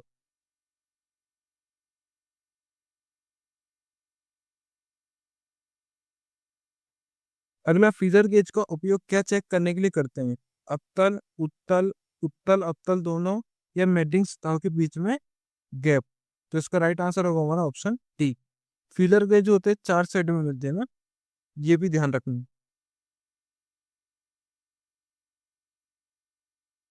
अगला प्रश्न है, स्क्रू पिच गेज का उपयोग किस रेंज में स्क्रू का पिच जांचने के लिए उपयोग करते हैं? 0.35 mm से 0.5 mm, 0.35 से 5 mm, 3.5 से 5 mm, या 25 से 30 mm? इसका राइट आंसर क्या होगा हमारा? स्क्रू पिच गेज की जो रेंज होती है 0.35 से 5 mm तक होती है, ऑप्शन सी हमारा राइट आंसर होगा।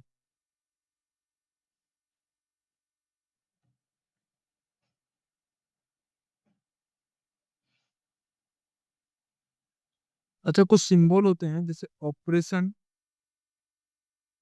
Operation transport, inspection, delay, storage और हैंडल। ये सिंबल कैसा होता है? तो ऑपरेशन के लिए किसका उपयोग करते हैं? जीरो। ट्रांसपोर्ट के लिए,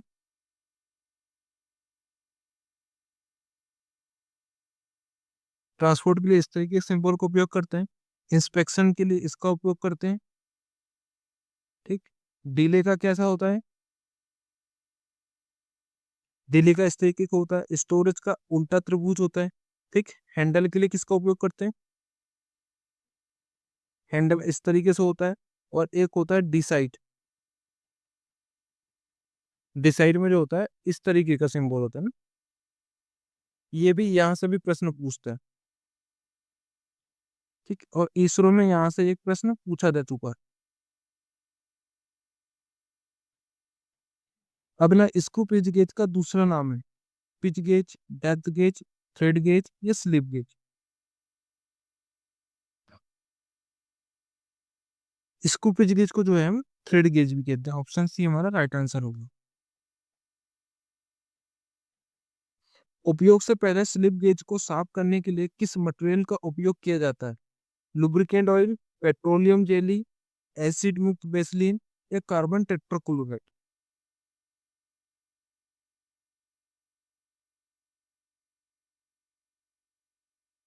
कमेंट करके बताओ इसका राइट आंसर क्या होगा।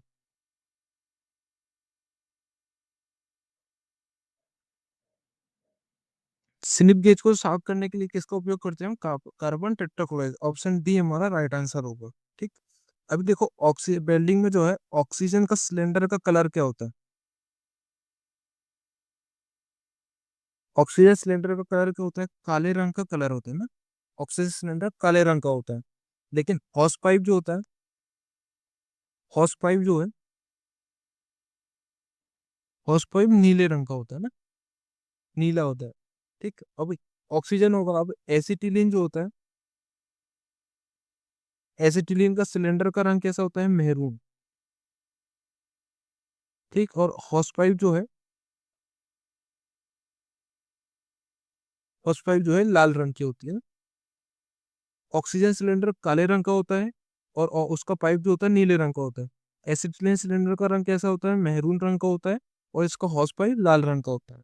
ये भी हमको याद रखना है।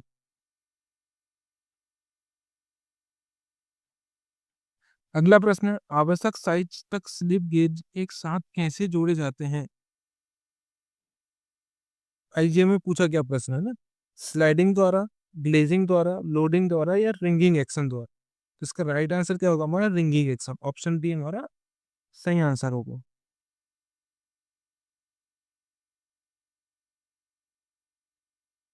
अगला प्रश्न है, फीलर गेज का दूसरा नाम है? Gap gauge, clearance gauge, profile gauge या मोटाई गेज।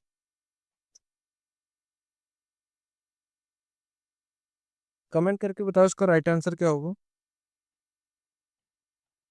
अभी देखो थर्मोसेटिंग, कुछ मटेरियल होते हैं थर्मोसेटिंग। थर्मोसेटिंग और थर्मोप्लास्टिक होता है। थर्मोसेटिंग में क्या क्या आता है हमारा? फिनोलिक्स, फिनोलिक्स आता है। इपॉक्सी आता है। एमिनोज आता है। और पॉलीएस्टर रेजिन। ये जो होते हैं फिनोल थर्मोसेटिंग के अंतर्गत आते हैं ना। पूछता है पेपर में थर्मोसेटिंग क्या क्या होता है। तो थर्मोसेटिंग में जो फिनोलिक्स आता है, इपॉक्सी आता है, इम्यूनोज आता है और पॉलिएस्टर रेजिन, जो कि थर्मोसेटिंग के अंतर्गत आता है। अभी थर्मोप्लास्टिक में कौन कौन से मटेरियल आते हैं?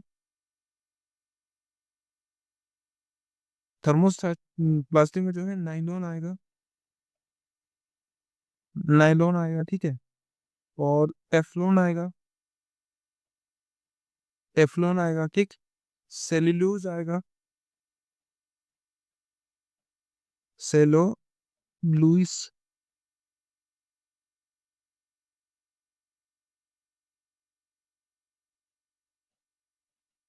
Polystyrene, nylon, Teflon, cellulose, polystyrene, ये जो है थर्मोसेटिंग के अंतर्गत आते हैं ना।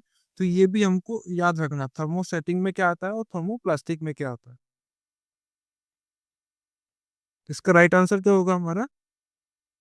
फीलर गेज को और दूसरे नाम किस नाम से जानते हैं हम? Clearance gauge. ऑप्शन बी हमारा राइट आंसर। फीलर गेज जो है चार साइड में मिलते हैं, ये हर बार याद रखना।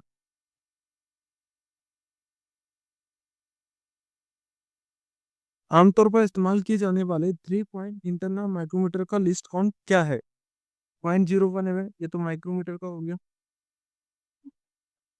माइक्रोमीटर का हो गया। 0.0 ये वर्नियर कैलिपर का हो गया, ठीक है।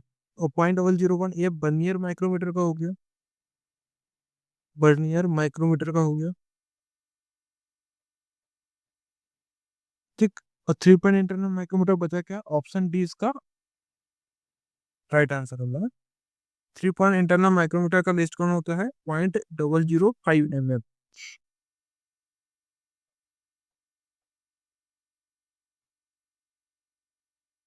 अगला प्रश्न है, sensitivity of spirit level use in machine shop. क्या होती है इसकी स्पिरिट लेवल की सेंसिटिविटी?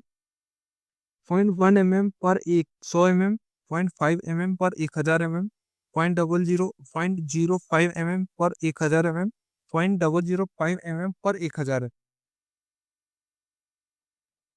जिसका राइट आंसर क्या होगा हमारा? 0.5 mm प्रति 1000 mm इसकी सेंसिटिविटी होती है।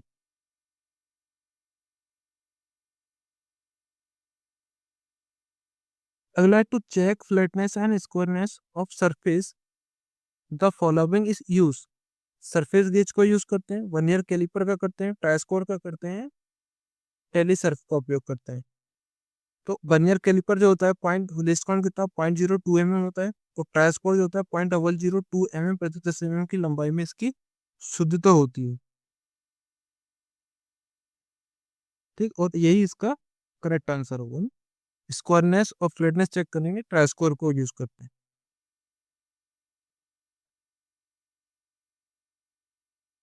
डायमेंशन दिए हैं हमको यहाँ पर, तो 55.5 माइनस प्लस 0.035 mm इस एन एग्जाम्पल ऑफ, ये किसको दर्शाता है? Unilateral tolerance, bilateral tolerance, limiting limiting of dimension, so amount of error in dimension. तो ये जो है यूनिलेटरल टॉलरेंस जो है एक तरफ होती है, और बाइलेटरल दोनों तरफ होती है। माइनस और प्लस दोनों में दिया ना यहाँ पर देखो। तो ये जो है ऑप्शन बी इसका राइट आंसर होगा। The tolerance grade which can be obtain economically by grinding process in is, ये इसरो में पूछा गया प्रश्न है ना। तो ग्राइंडिंग के लिए किस टॉलरेंस ग्रेड का उपयोग करते हैं? IT8, IT6, IT11 या IT01? तो IT01 तो जो लिपिंग के लिए यूज करते हैं, तो ग्राइंडिंग के लिए किसका यूज करते हैं? तो ग्राइंडिंग के लिए जो होता है IT11 का उपयोग करते हैं। ऑप्शन डी सी हमारा राइट आंसर हो।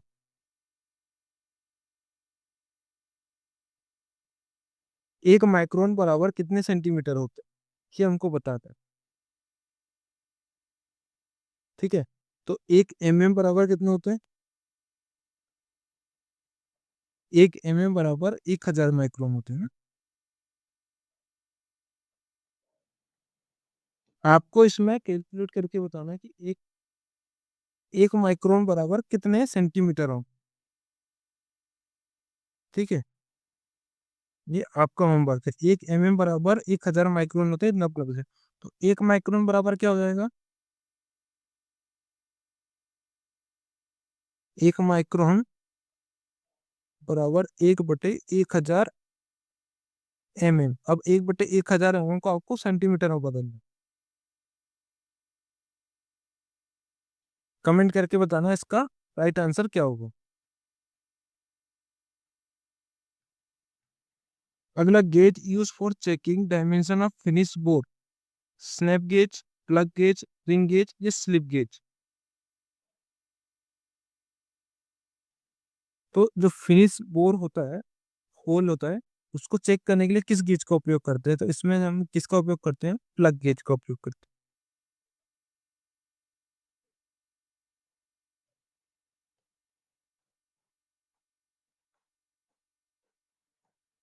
अगला प्रश्न है, maximum interference between housing of pole diameter 45, ये 45 है ना, 0 45 प्लस, ये टॉलरेंस दी है हमको 0.025 प्लस में, और माइनस में पॉइंट, माइनस में कुछ भी नहीं, 0 है ना। बुश ऑफ डायमीटर 45 प्लस में 0.042 mm, और माइनस में 0.02 mm। इसमें बताना है कि अधिकतम इंटरफेरेंस क्या होता है। तो अधिकतम इंटरफेरेंस क्या होता है?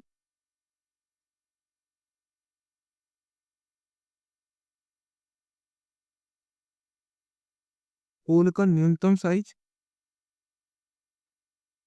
माइनस शाफ्ट का अधिकतम साइज। अभी देखो इसमें होल का अधिकतम साइज, होल का होल का क्या है? न्यूनतम साइज। तो न्यूनतम साइज कितना होगा इसमें? तो या तो एक तो आएगा अधिकतम साइज कितना आएगा, 45.025। और दूसरा क्या होगा? 45.000, मतलब 45 ही होगा। तो होल का न्यूनतम साइज कितना है? होल का न्यूनतम साइज है 45 माइनस 3 बार 0 ना। अभी सॉफ्ट का अधिकतम साइज, सॉफ्ट का साइज क्या होगा हमारा? 45.042। और एक में आएगा इसमें 45 में से इसको घटा देंगे, 0.25 को घटाएंगे आप, तो जो भी साइज आएगा, लेकिन हमको न्यूनतम साइज नहीं चाहिए, साइज चाहिए सॉफ्ट का अधिकतम साइज। तो अधिकतम साइज कितना आएगा हमारा? 45.04। अब इसमें से 45.042, अब इसको घटाएंगे। देखो घटाने में क्या होगा, होल का साइज कम है, ठीक है, सॉफ्ट का साइज अधिक है, तो क्या आ जाएगा ये? 0.42 mm। ठीक है, ये क्या है? मैक्सिमम इंटरफेरेंस फिट है इन दोनों में, ठीक है। तो इसमें क्या बोल रहा है प्रश्न में, ऑप्शन में क्या है हमारा? 5 माइक्रोन है, 10 माइक्रोन है, 26 माइक्रोन है, या 42 माइक्रोन है। तो यहाँ पर हमको में आया, तो 1 mm बराबर कितना होता है? 1 mm बराबर 1000 माइक्रोन। तो यहाँ पर 42.02 mm बराबर क्या हो जाएगा? 42 माइक्रोन। ठीक है, तो इसका राइट आंसर क्या होगा? Option D.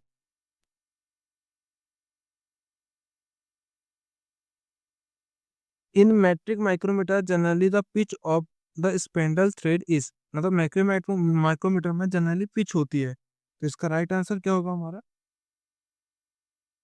Option D, 0.05 mm की पिच होती है।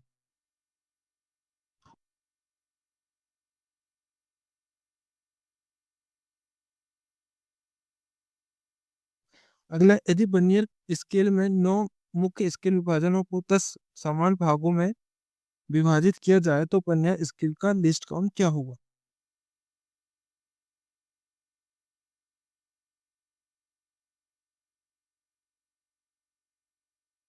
अच्छा, इसको निकालने के लिए किसका यूज करते हैं? एक main scale, 9 vernier scale, 9 vernier scale है। तो एक मैं मतलब main scale, main scale division minus एक vernier scale division upon main scale division के कुल भागों की संख्या। तो एक मैन स्केल डिवीजन, मतलब मैन स्केल डिवीजन कितना हमारा?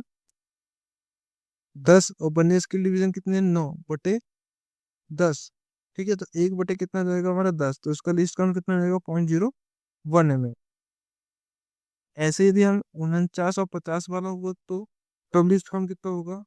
99, 100 हुआ, तब लिस्ट काउंट कितना होगा? 24 और 25। स्केल वाला रहा तब तो अलग अलग स्केल में लिस्ट काउंट इसका अलग अलग रहेगा, ठीक है।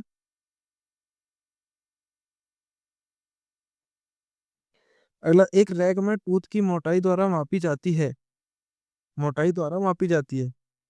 Universal vernier caliper, gear tooth vernier caliper, flange micrometer, या गियर टेस्टर। तो इसका राइट आंसर होगा फ्लैंज माइक्रोमीटर, ठीक है। रैक में टूथ की मोटाई चेक करने के लिए किसको उपयोग करते हैं? फ्लैंज माइक्रोमीटर का। अच्छा, फ्लैंज माइक्रोमीटर का उपयोग कहाँ भी करते हैं? कॉर्डर थिकनेस चेक करने के लिए ना, कॉर्डर थिकनेस चेक करने के लिए।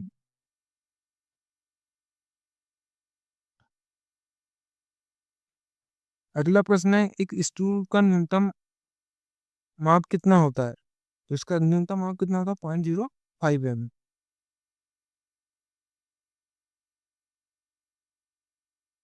अगला प्रश्न है, ये जो है ऐसा प्रश्न जो है ना, नरोरा में पूछा गया था ना, नरोरा एनपीसीआईएल में पूछा गया था, एनपीसीआईएल में पूछा गया प्रश्न था, इससे एक प्रश्न बना था ना।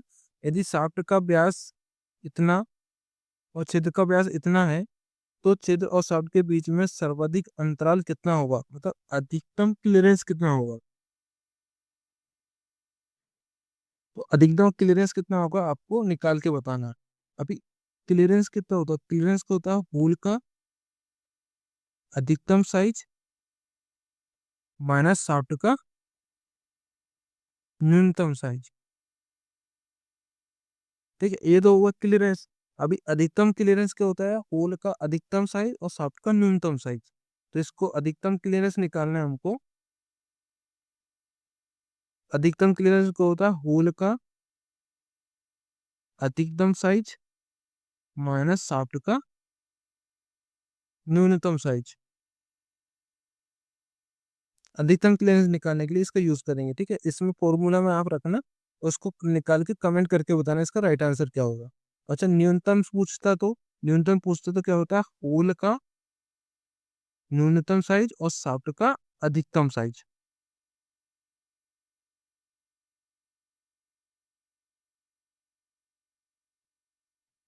1 इंच, 1 इंच पद्धति में 1 मीटर किसके बराबर होता है, तो 1 मीटर बराबर कितना होता है।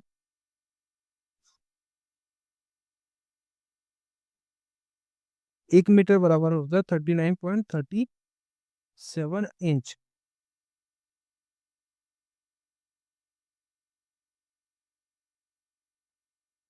एक प्लग पैमापी में गो साइड में व्यास होता है। अच्छा, प्लग गेज का गो सिरा कितना होता है, ऊपर ही पूछा था मैं, प्लग गेज का गो सिरा होता है न्यूनतम स्क्वायर साइज, और नॉट गो जो होता है अधिकतम स्वीकृत साइज में होता है ना। ये भी ध्यान रखना है। और इसमें होता है घटक का अधिकतम आकार होता है, घटक का न्यूनतम आकार होता है, घटक का मूल आकार होता है, या घटक का वास्तविक आकार होता है। ठीक है, कंपोनेंट, घटक मतलब कंपोनेंट। ठीक। तो प्लग गेज का गो साइड जो होता है न्यूनतम स्वीकृत साइज में होता है। इसका बी आंसर सही होगा। अगला प्रश्न है, मशीनरी की समतलता के लिए खालिस्तान का उपयोग किया जाता है। स्केल का, स्पिरिट लेवल का, वेबर प्रोटेक्टर का, या गेज ब्लॉक का। इसमें किसका उपयोग करते हैं, स्पिरिट लेवल। ऑप्शन बी हमारा राइट आंसर होगा। देखो, ये प्रश्न फिर आ गया, एक मैट्रिक वर्नियर कैलिपर में 49 मुख्य पैमाने डिवीजन को 50 वर्नियर विभागों में विभाजित किया जाता है, तो न्यूनतम गणना कितनी होगी। तो न्यूनतम गणना कितनी होगी, 50 माइनस 49 अपॉन 50। तो 1/50.02 mm। ऑप्शन सी हमारा राइट आंसर होगा।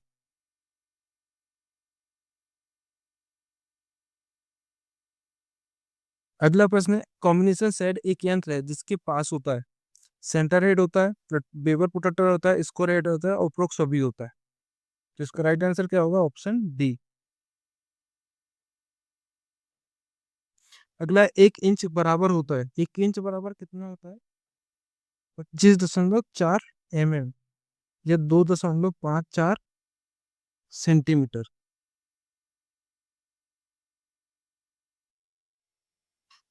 अगला प्रश्न है, लघु वायु अंतराल और मुक्तांतर को मापने के लिए इस्तेमाल होने वाला गेज है। Gauge use for measuring small air gap या end clearance. Ring gauge, feeler gauge, tape gauge, या नो गेज।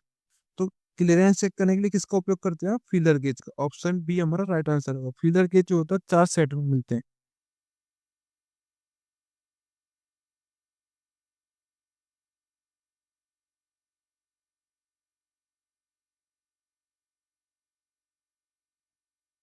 दुनिया को किसे मापने के लिए उपयोग किया जाता है, मतलब try square is use to measure सतहों के बीच का कोण, सतहों के वर्गता को check, squareness of the surface, straightness of the surface, none of above.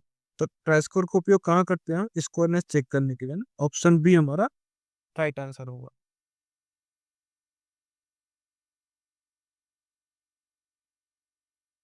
अगला, एक बर्नियर कैलिपर में बर्नियर स्केल के 49 भागों को मुख्य स्केल के एक्स भागों से में लेते हैं, तो वर्नियर स्केल में अल्पतमांक 0.01 mm आती है। तो एक्स के भाग का मान बताते हैं। इसका मतलब main scale, sorry, vernier scale भाग को मान बता। तो यहाँ पर क्या आ जाएगा, मेन स्केल कितना होगा 100 minus x upon 100 is equal to 0.01।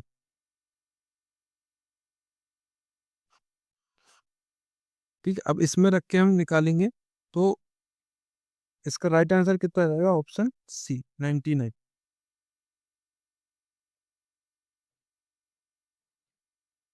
Thread का प्रभावी व्यास द्वारा मापा जाता है। Effective diameter of a thread can be measure use screw thread micrometer द्वारा, थ्री वायर विधि द्वारा, उचित वायर विधि द्वारा, विधि का चयन करके, selection of the best wire method, या उपरोक्त सभी है। इफेक्टिव डायमीटर किससे चेक कर सकते हैं, इसका राइट आंसर बताओ। तो इसमें जो है स्क्रू थ्रेड माइक्रोमीटर से चेक कर सकते हैं, तीन वायर मेथड से चेक कर सकते हैं, और सिलेक्शन हो तो बेस्ट वायर मेथड, उपरोक्त सभी। ऑप्शन डी इसका राइट आंसर। इसरो में पूछा गया है प्रश्न है। अगला है, कोनों के यथार्थता मापन के लिए उपयुक्त यंत्र है। Vernier caliper, vernier bevel protractor, micrometer, या combination set. Vernier vernier caliper जो है 0.02 इसका लिस्ट काउंट होता है। बर्नियर बेवल प्रोटेक्टर का 5 मिनट लिस्ट काउंट होता है। और माइक्रोमीटर का 0.01 लिस्ट काउंट होता है। तो इंस्ट्रूमेंट को प्रिसीजन एंगल चेक करने के लिए किस इंस्ट्रूमेंट का उपयोग करेंगे, तो इसमें जो है बर्नियर बेवल प्रोटेक्टर का चेक करेंगे। ठीक है, क्योंकि ये 5 मिनट तक रीडिंग देता है। अगला, निम्नलिखित में से कौन सा संयोजन सेट का भाग नहीं है। The following is not a part of the combination set. Rule, protector head, square head, या डिवाइडर। इसमें राइट आंसर क्या होगा हमारा, divider.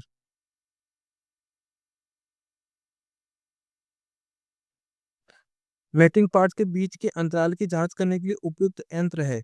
TDS gauge, feeler gauge, fillet gauge, या ड्रिल गेज। तो किसका उपयोग करते हैं, फीलर गेज का। एक तार या चादर की मोटाई को मापने के लिए इस्तेमाल किया जाने वाला यंत्र है। Use gauge use to measure the thickness of a wire of a sheet. Profile gauge, radius gauge, wire gauge, या स्लिप गेज। तो तार की मोटाई और व्यास को चेक करने के लिए किसका उपयोग करते हैं, वायर गेज का। विषमभुज कैलिपर को यह भी कहा जाता है। हर्माक्रोडाइट कैलिपर को किस नाम से जाना जाता है, odd caliper, outside caliper, inside caliper, या स्प्रिंग कैलिपर। तो हर्माफ्रोडाइट कैलिपर को क्या बोलते हैं, ऑड लेग कैलिपर, या जेनी कैलिपर।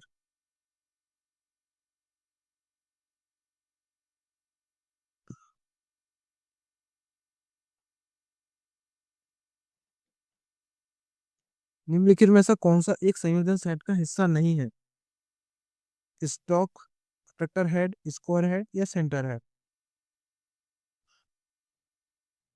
तो इसका राइट आंसर हो जाएगा हमारा स्टॉक।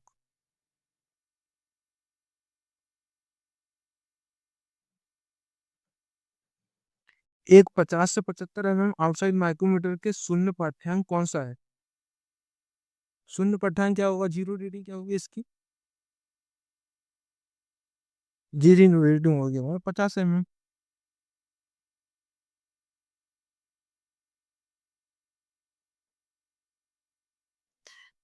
मैट्रिक आउटसाइड माइक्रोमीटर को एक थ्रेडेड स्पेंडल है जिसके पिच होती है। तो माइक्रोमीटर स्पेंडल की थ्रेडेड पिच कितनी होगी, 0.05 mm। ऑप्शन ये हमारा राइट आंसर।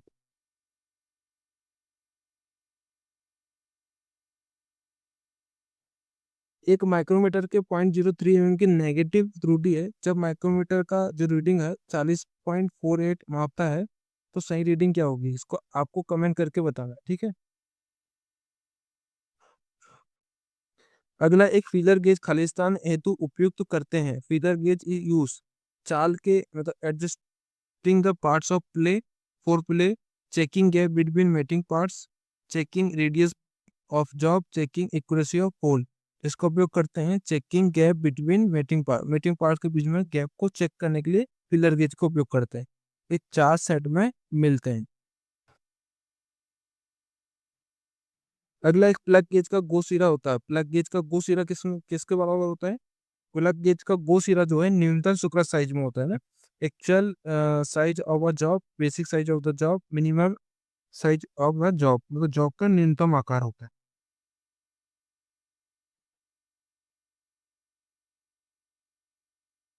निरीक्षण कमरे में गेजों की किस मानक ताप में सुरक्षित रखा जाता है? तो इसका राइट आंसर क्या होगा हमारा? 20 degree Celsius, 20 degree Celsius, -+2 degree Celsius, 10 Fahrenheit या फिर 30 फ़ारेनहाइट।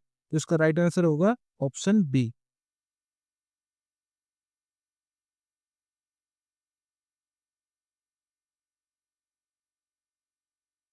निम्नलिखित में से प्रत्यक्ष मापन उपकरण है? Try square, steel rule, straight edge या रिंग गेज? कमेंट करके बताओ इसका राइट आंसर क्या होगा। प्रत्यक्ष मापने वाला औजार क्या है? Steel rule. 0.05 में इसका लिस्ट कौन होता है?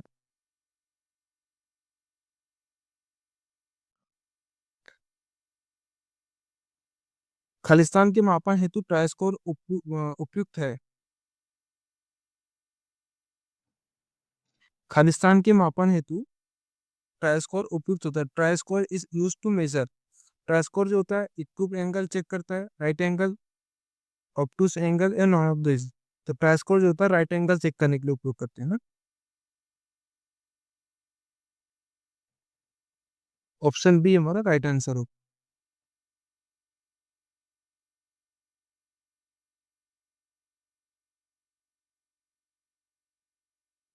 एक क्षेत्र के खालिस्तान की जांच करने के लिए 9 प्लग गेज प्रणाली का उपयोग करते हैं।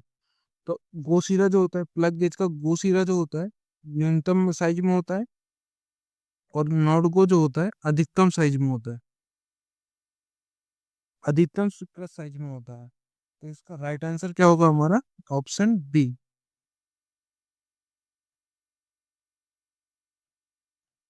निम्नलिखित में से परोक्ष कोण मापन के लिए उपयुक्त औजार है? Which of the following is an instrument for direct angle measurement? Direct कौन चेक करता है? Bevel gauge, bevel protractor, combination set या साइन बार?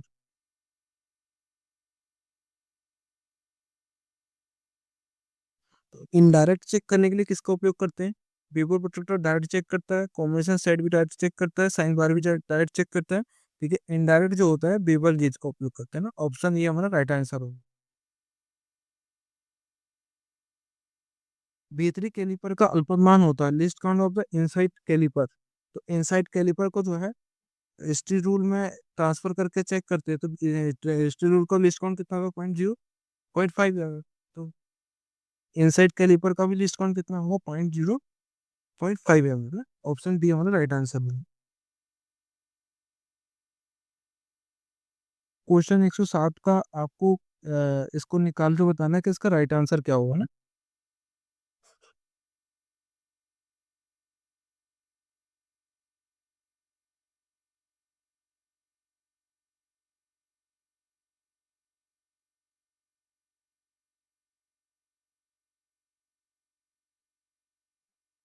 निम्नलिखित में से कौन सा परोक्ष कोण मापन औजार है? मतलब इनडायरेक्ट एंगल चेक करने के लिए किसका उपयोग करते हैं?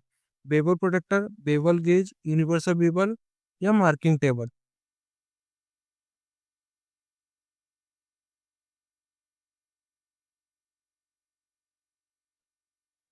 इनडायरेक्ट मेजरमेंट चेक करने के लिए कौन चेक करने के लिए किसका उपयोग करते हैं? बेवल गेज का ना। मार्किंग टेबल का तो यूज ही नहीं करते। यूनिवर्सल बेवल होता है डायरेक्ट होता है, बेवल प्रोटेक्टर भी डायरेक्ट होता है। तो बेवल गेज जो होता है इनडायरेक्ट मेजरमेंट टूल है कौन चेक करने के लिए। अगला, खालिस्तान के साथ आमतौर पर मापन को प्रभाजी पर सेट करते हैं। The measurement are set on the divider usually with jenny caliper, vernier caliper, steel rule या माइक्रोमीटर? तो किस में चेक करते हैं हम? Steel rule. ऑप्शन सी हमारा राइट आंसर होगा।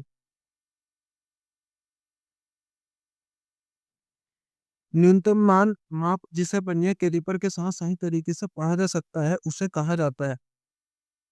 List count. ऑप्शन बी हमारा राइट आंसर।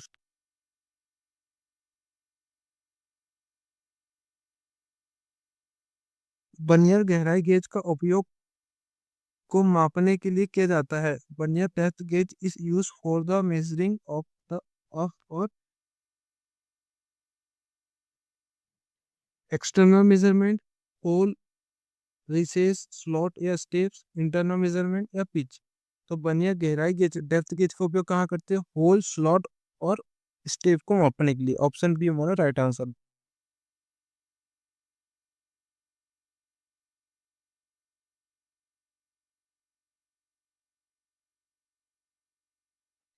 माइक्रोमीटर में रहते स्टोव में मदद करता है तर्कू को लॉक करने के लिए, शून्य त्रुटि को सम्मिलित करने के लिए, दबाव नियंत्रण कंट्रोल ऑफ प्रेशर, या होल्ड द जॉब कृतक के धारण करने के लिए। तो इसका राइट आंसर क्या होगा हमारा? दबाव नियंत्रण करने के लिए।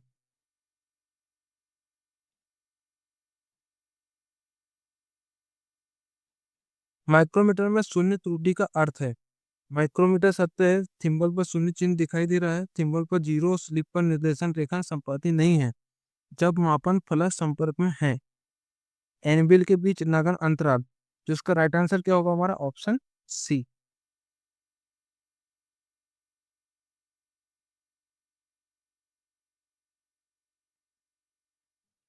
वह व्यास की केंद्रता की जांच के लिए निम्नलिखित उपकरणों में से कौन सा प्रयोग किया जाता है?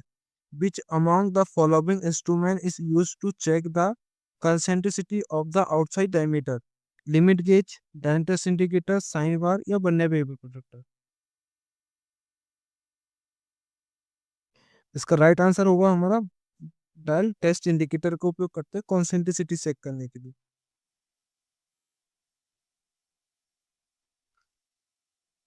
केवल यह सुनिश्चित करने के लिए कि बड़े पैमाने पर उत्पादन कार्य में आवश्यक आकार निर्धारित सीमाओं के अंदर है, निम्नलिखित उपकरणों में से कौन सा घटक की जांच के लिए उपयोग किया जाता है? ट्राइस्कोर, डाल्टस इंडिकेटर, गेज, या वर्नियर कैलिपर। तो इसका उपयोग किसका उपयोग करते हैं? हम गेज का उपयोग करते हैं ना। ऑप्शन सी हमारा राइट आंसर होगा। सीमा गेज में 9 गो सिरे का बीमा खालिस्तान के बराबर होती है। इन लिमिट गेज इस डायमेंशन अगर 9 गो, तो 9 गो लिमिट गेज को क्या बोलते हैं? प्लग गेज भी है ना, प्लग गेज। तो इसका 9 गो जो होता है अधिकतम शुक्र अपर लिमिट में होता है, अपर लिमिट होता है ना। तो इसका अपर लिमिट किसमें? ऑप्शन बी इसका राइट आंसर होगा।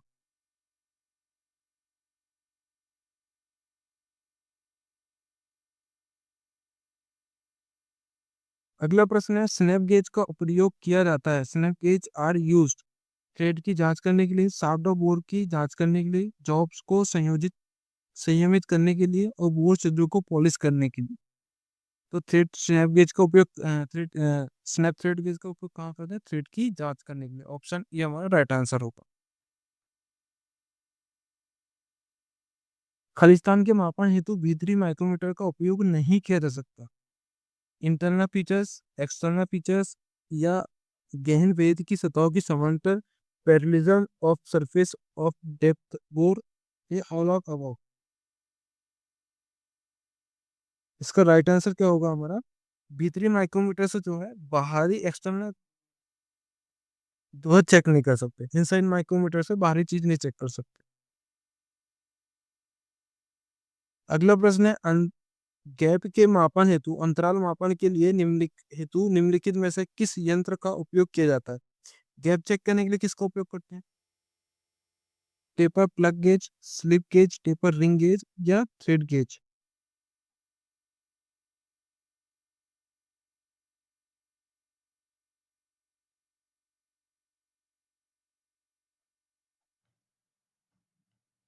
तो इसका राइट आंसर क्या होगा? अंतराल गैप चेक करने के लिए किसका उपयोग करते हैं? फीलर गेज का। इसमें ऑप्शन में नहीं है ना फीलर गेज, तो इसका सही आंसर क्या होगा हमारा? फीलर गेज का उपयोग करते हैं गैप चेक करने के लिए। त्रिज्या गेजों का उपयोग को चेक करने के लिए किया जाता है। Radius gauge are use to check अंदरूनी बाहरी रेडियस, केवल अंदरूनी रेडियस, केवल बाहरी रेडियस, या अनियमित मोड, रेगुलर कर को चेक करने के लिए करते हैं। तो इसका राइट आंसर क्या होगा हमारा? ऑप्शन ये हमारा राइट आंसर होगा। इंटरनल और इनर और आउटर रेडियस चेक करने के लिए त्रिज्या गेज को रेडियस गेज का उपयोग करते हैं, है ना।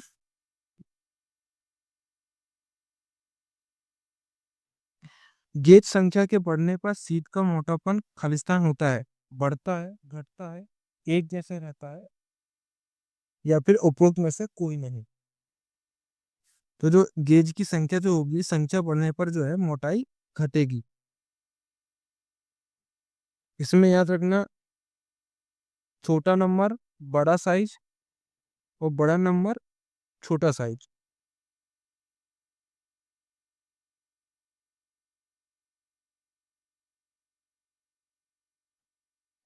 बलय प्रणाली का उपयोग के मापन हेतु किया जाता है। Ring gauge is use to major.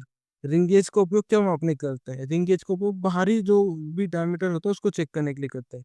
बहाव्यास लेकिन गोलाई नहीं, गोलाई लेकिन बहाव्यास नहीं, बहाव्यास और गोलाई दोनों, वो केवल एक्सटर्नल थ्रेडेड। तो जो है रिंग गेज का उपयोग कहाँ करते हैं? रिंग गेज का उपयोग करते हैं बाहरी व्यास, लेकिन गोलाई नहीं चेक कर सकते, व्यास तो चेक करेंगे।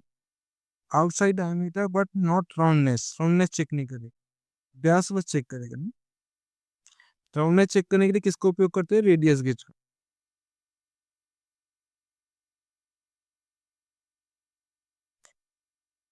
एक ट्राई स्क्वायर के मापन की यथार्थक करीब खालिस्तान प्रति 10 की लंबाई में होता है। इसका राइट आंसर क्या होगा? हमारा ऑप्शन ये।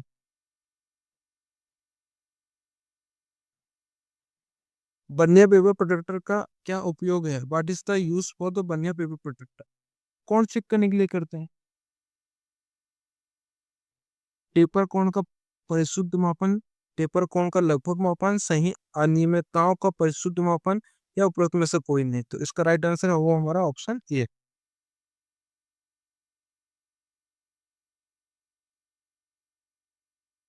एक माइक्रोमीटर में सकारात्मक त्रुटि है ना, माइक्रोमीटर 10.41 मापता है, तो सही रीडिंग क्या होगी? तो पॉजिटिव एरर में हम घटाते हैं, नेगेटिव एरर में जोड़ देते हैं, तो पॉजिटिव एरर कितने जाएगा? 10.40। ऑप्शन बी हमारा right answer.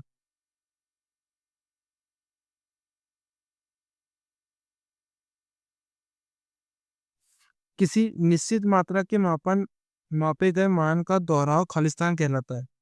The repeated of the measure value of a certain quantity is now as, क्या बोलते हैं उसको? क्या बोलते हैं हम? एक्यूरेसी। ठीक। यदि बार बार किसी भी मात्रा को मापेंगे और वही रीडिंग आएगी, तो उसको क्या बोलते हैं? एक्यूरेसी।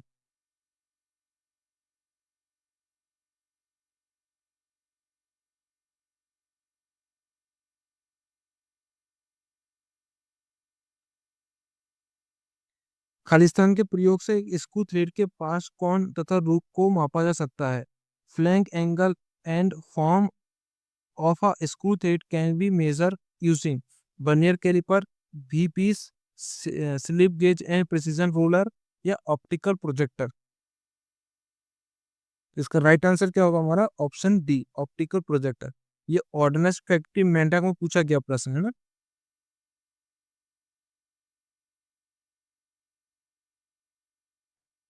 माइक्रोमीटर सिद्धांत पर कार्य करता है। स्क्रू, बोल्ट, स्टड, या नटल बोल्ट। ऑप्शन डी हमारा राइट आंसर हो।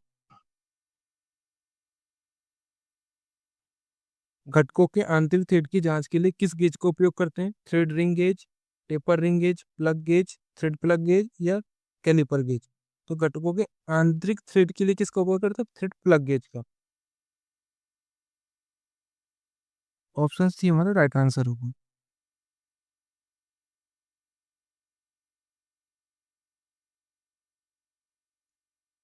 उस संबंध के लिए किस शब्द का उपयोग किया जाता है जो दो मेटिंग पार्ट्स के बीच में मौजूद होती है? फिट, लिमिट, टॉलरेंस, या अलाउंस। तो उसको क्या बोलते हैं? फिट। ऑप्शन ए हमारा राइट आंसर होगा। तो इस तरीके से हमारे 130 ही क्वेश्चन हो पाए हैं अभी। अगली जो लगभग 2 घंटे की क्लास हो चुकी है, तो अगली जो क्वेश्चन आगे के जो पीडीएफ क्वेश्चन रहेंगे, वो मैं अगली क्लास में देने की कोशिश करूंगा। तो अभी तक के क्वेश्चन आपको अच्छे लगे हों तो वीडियो को लाइक, शेयर और सब्सक्राइब जरूर करिएगा। धन्यवाद।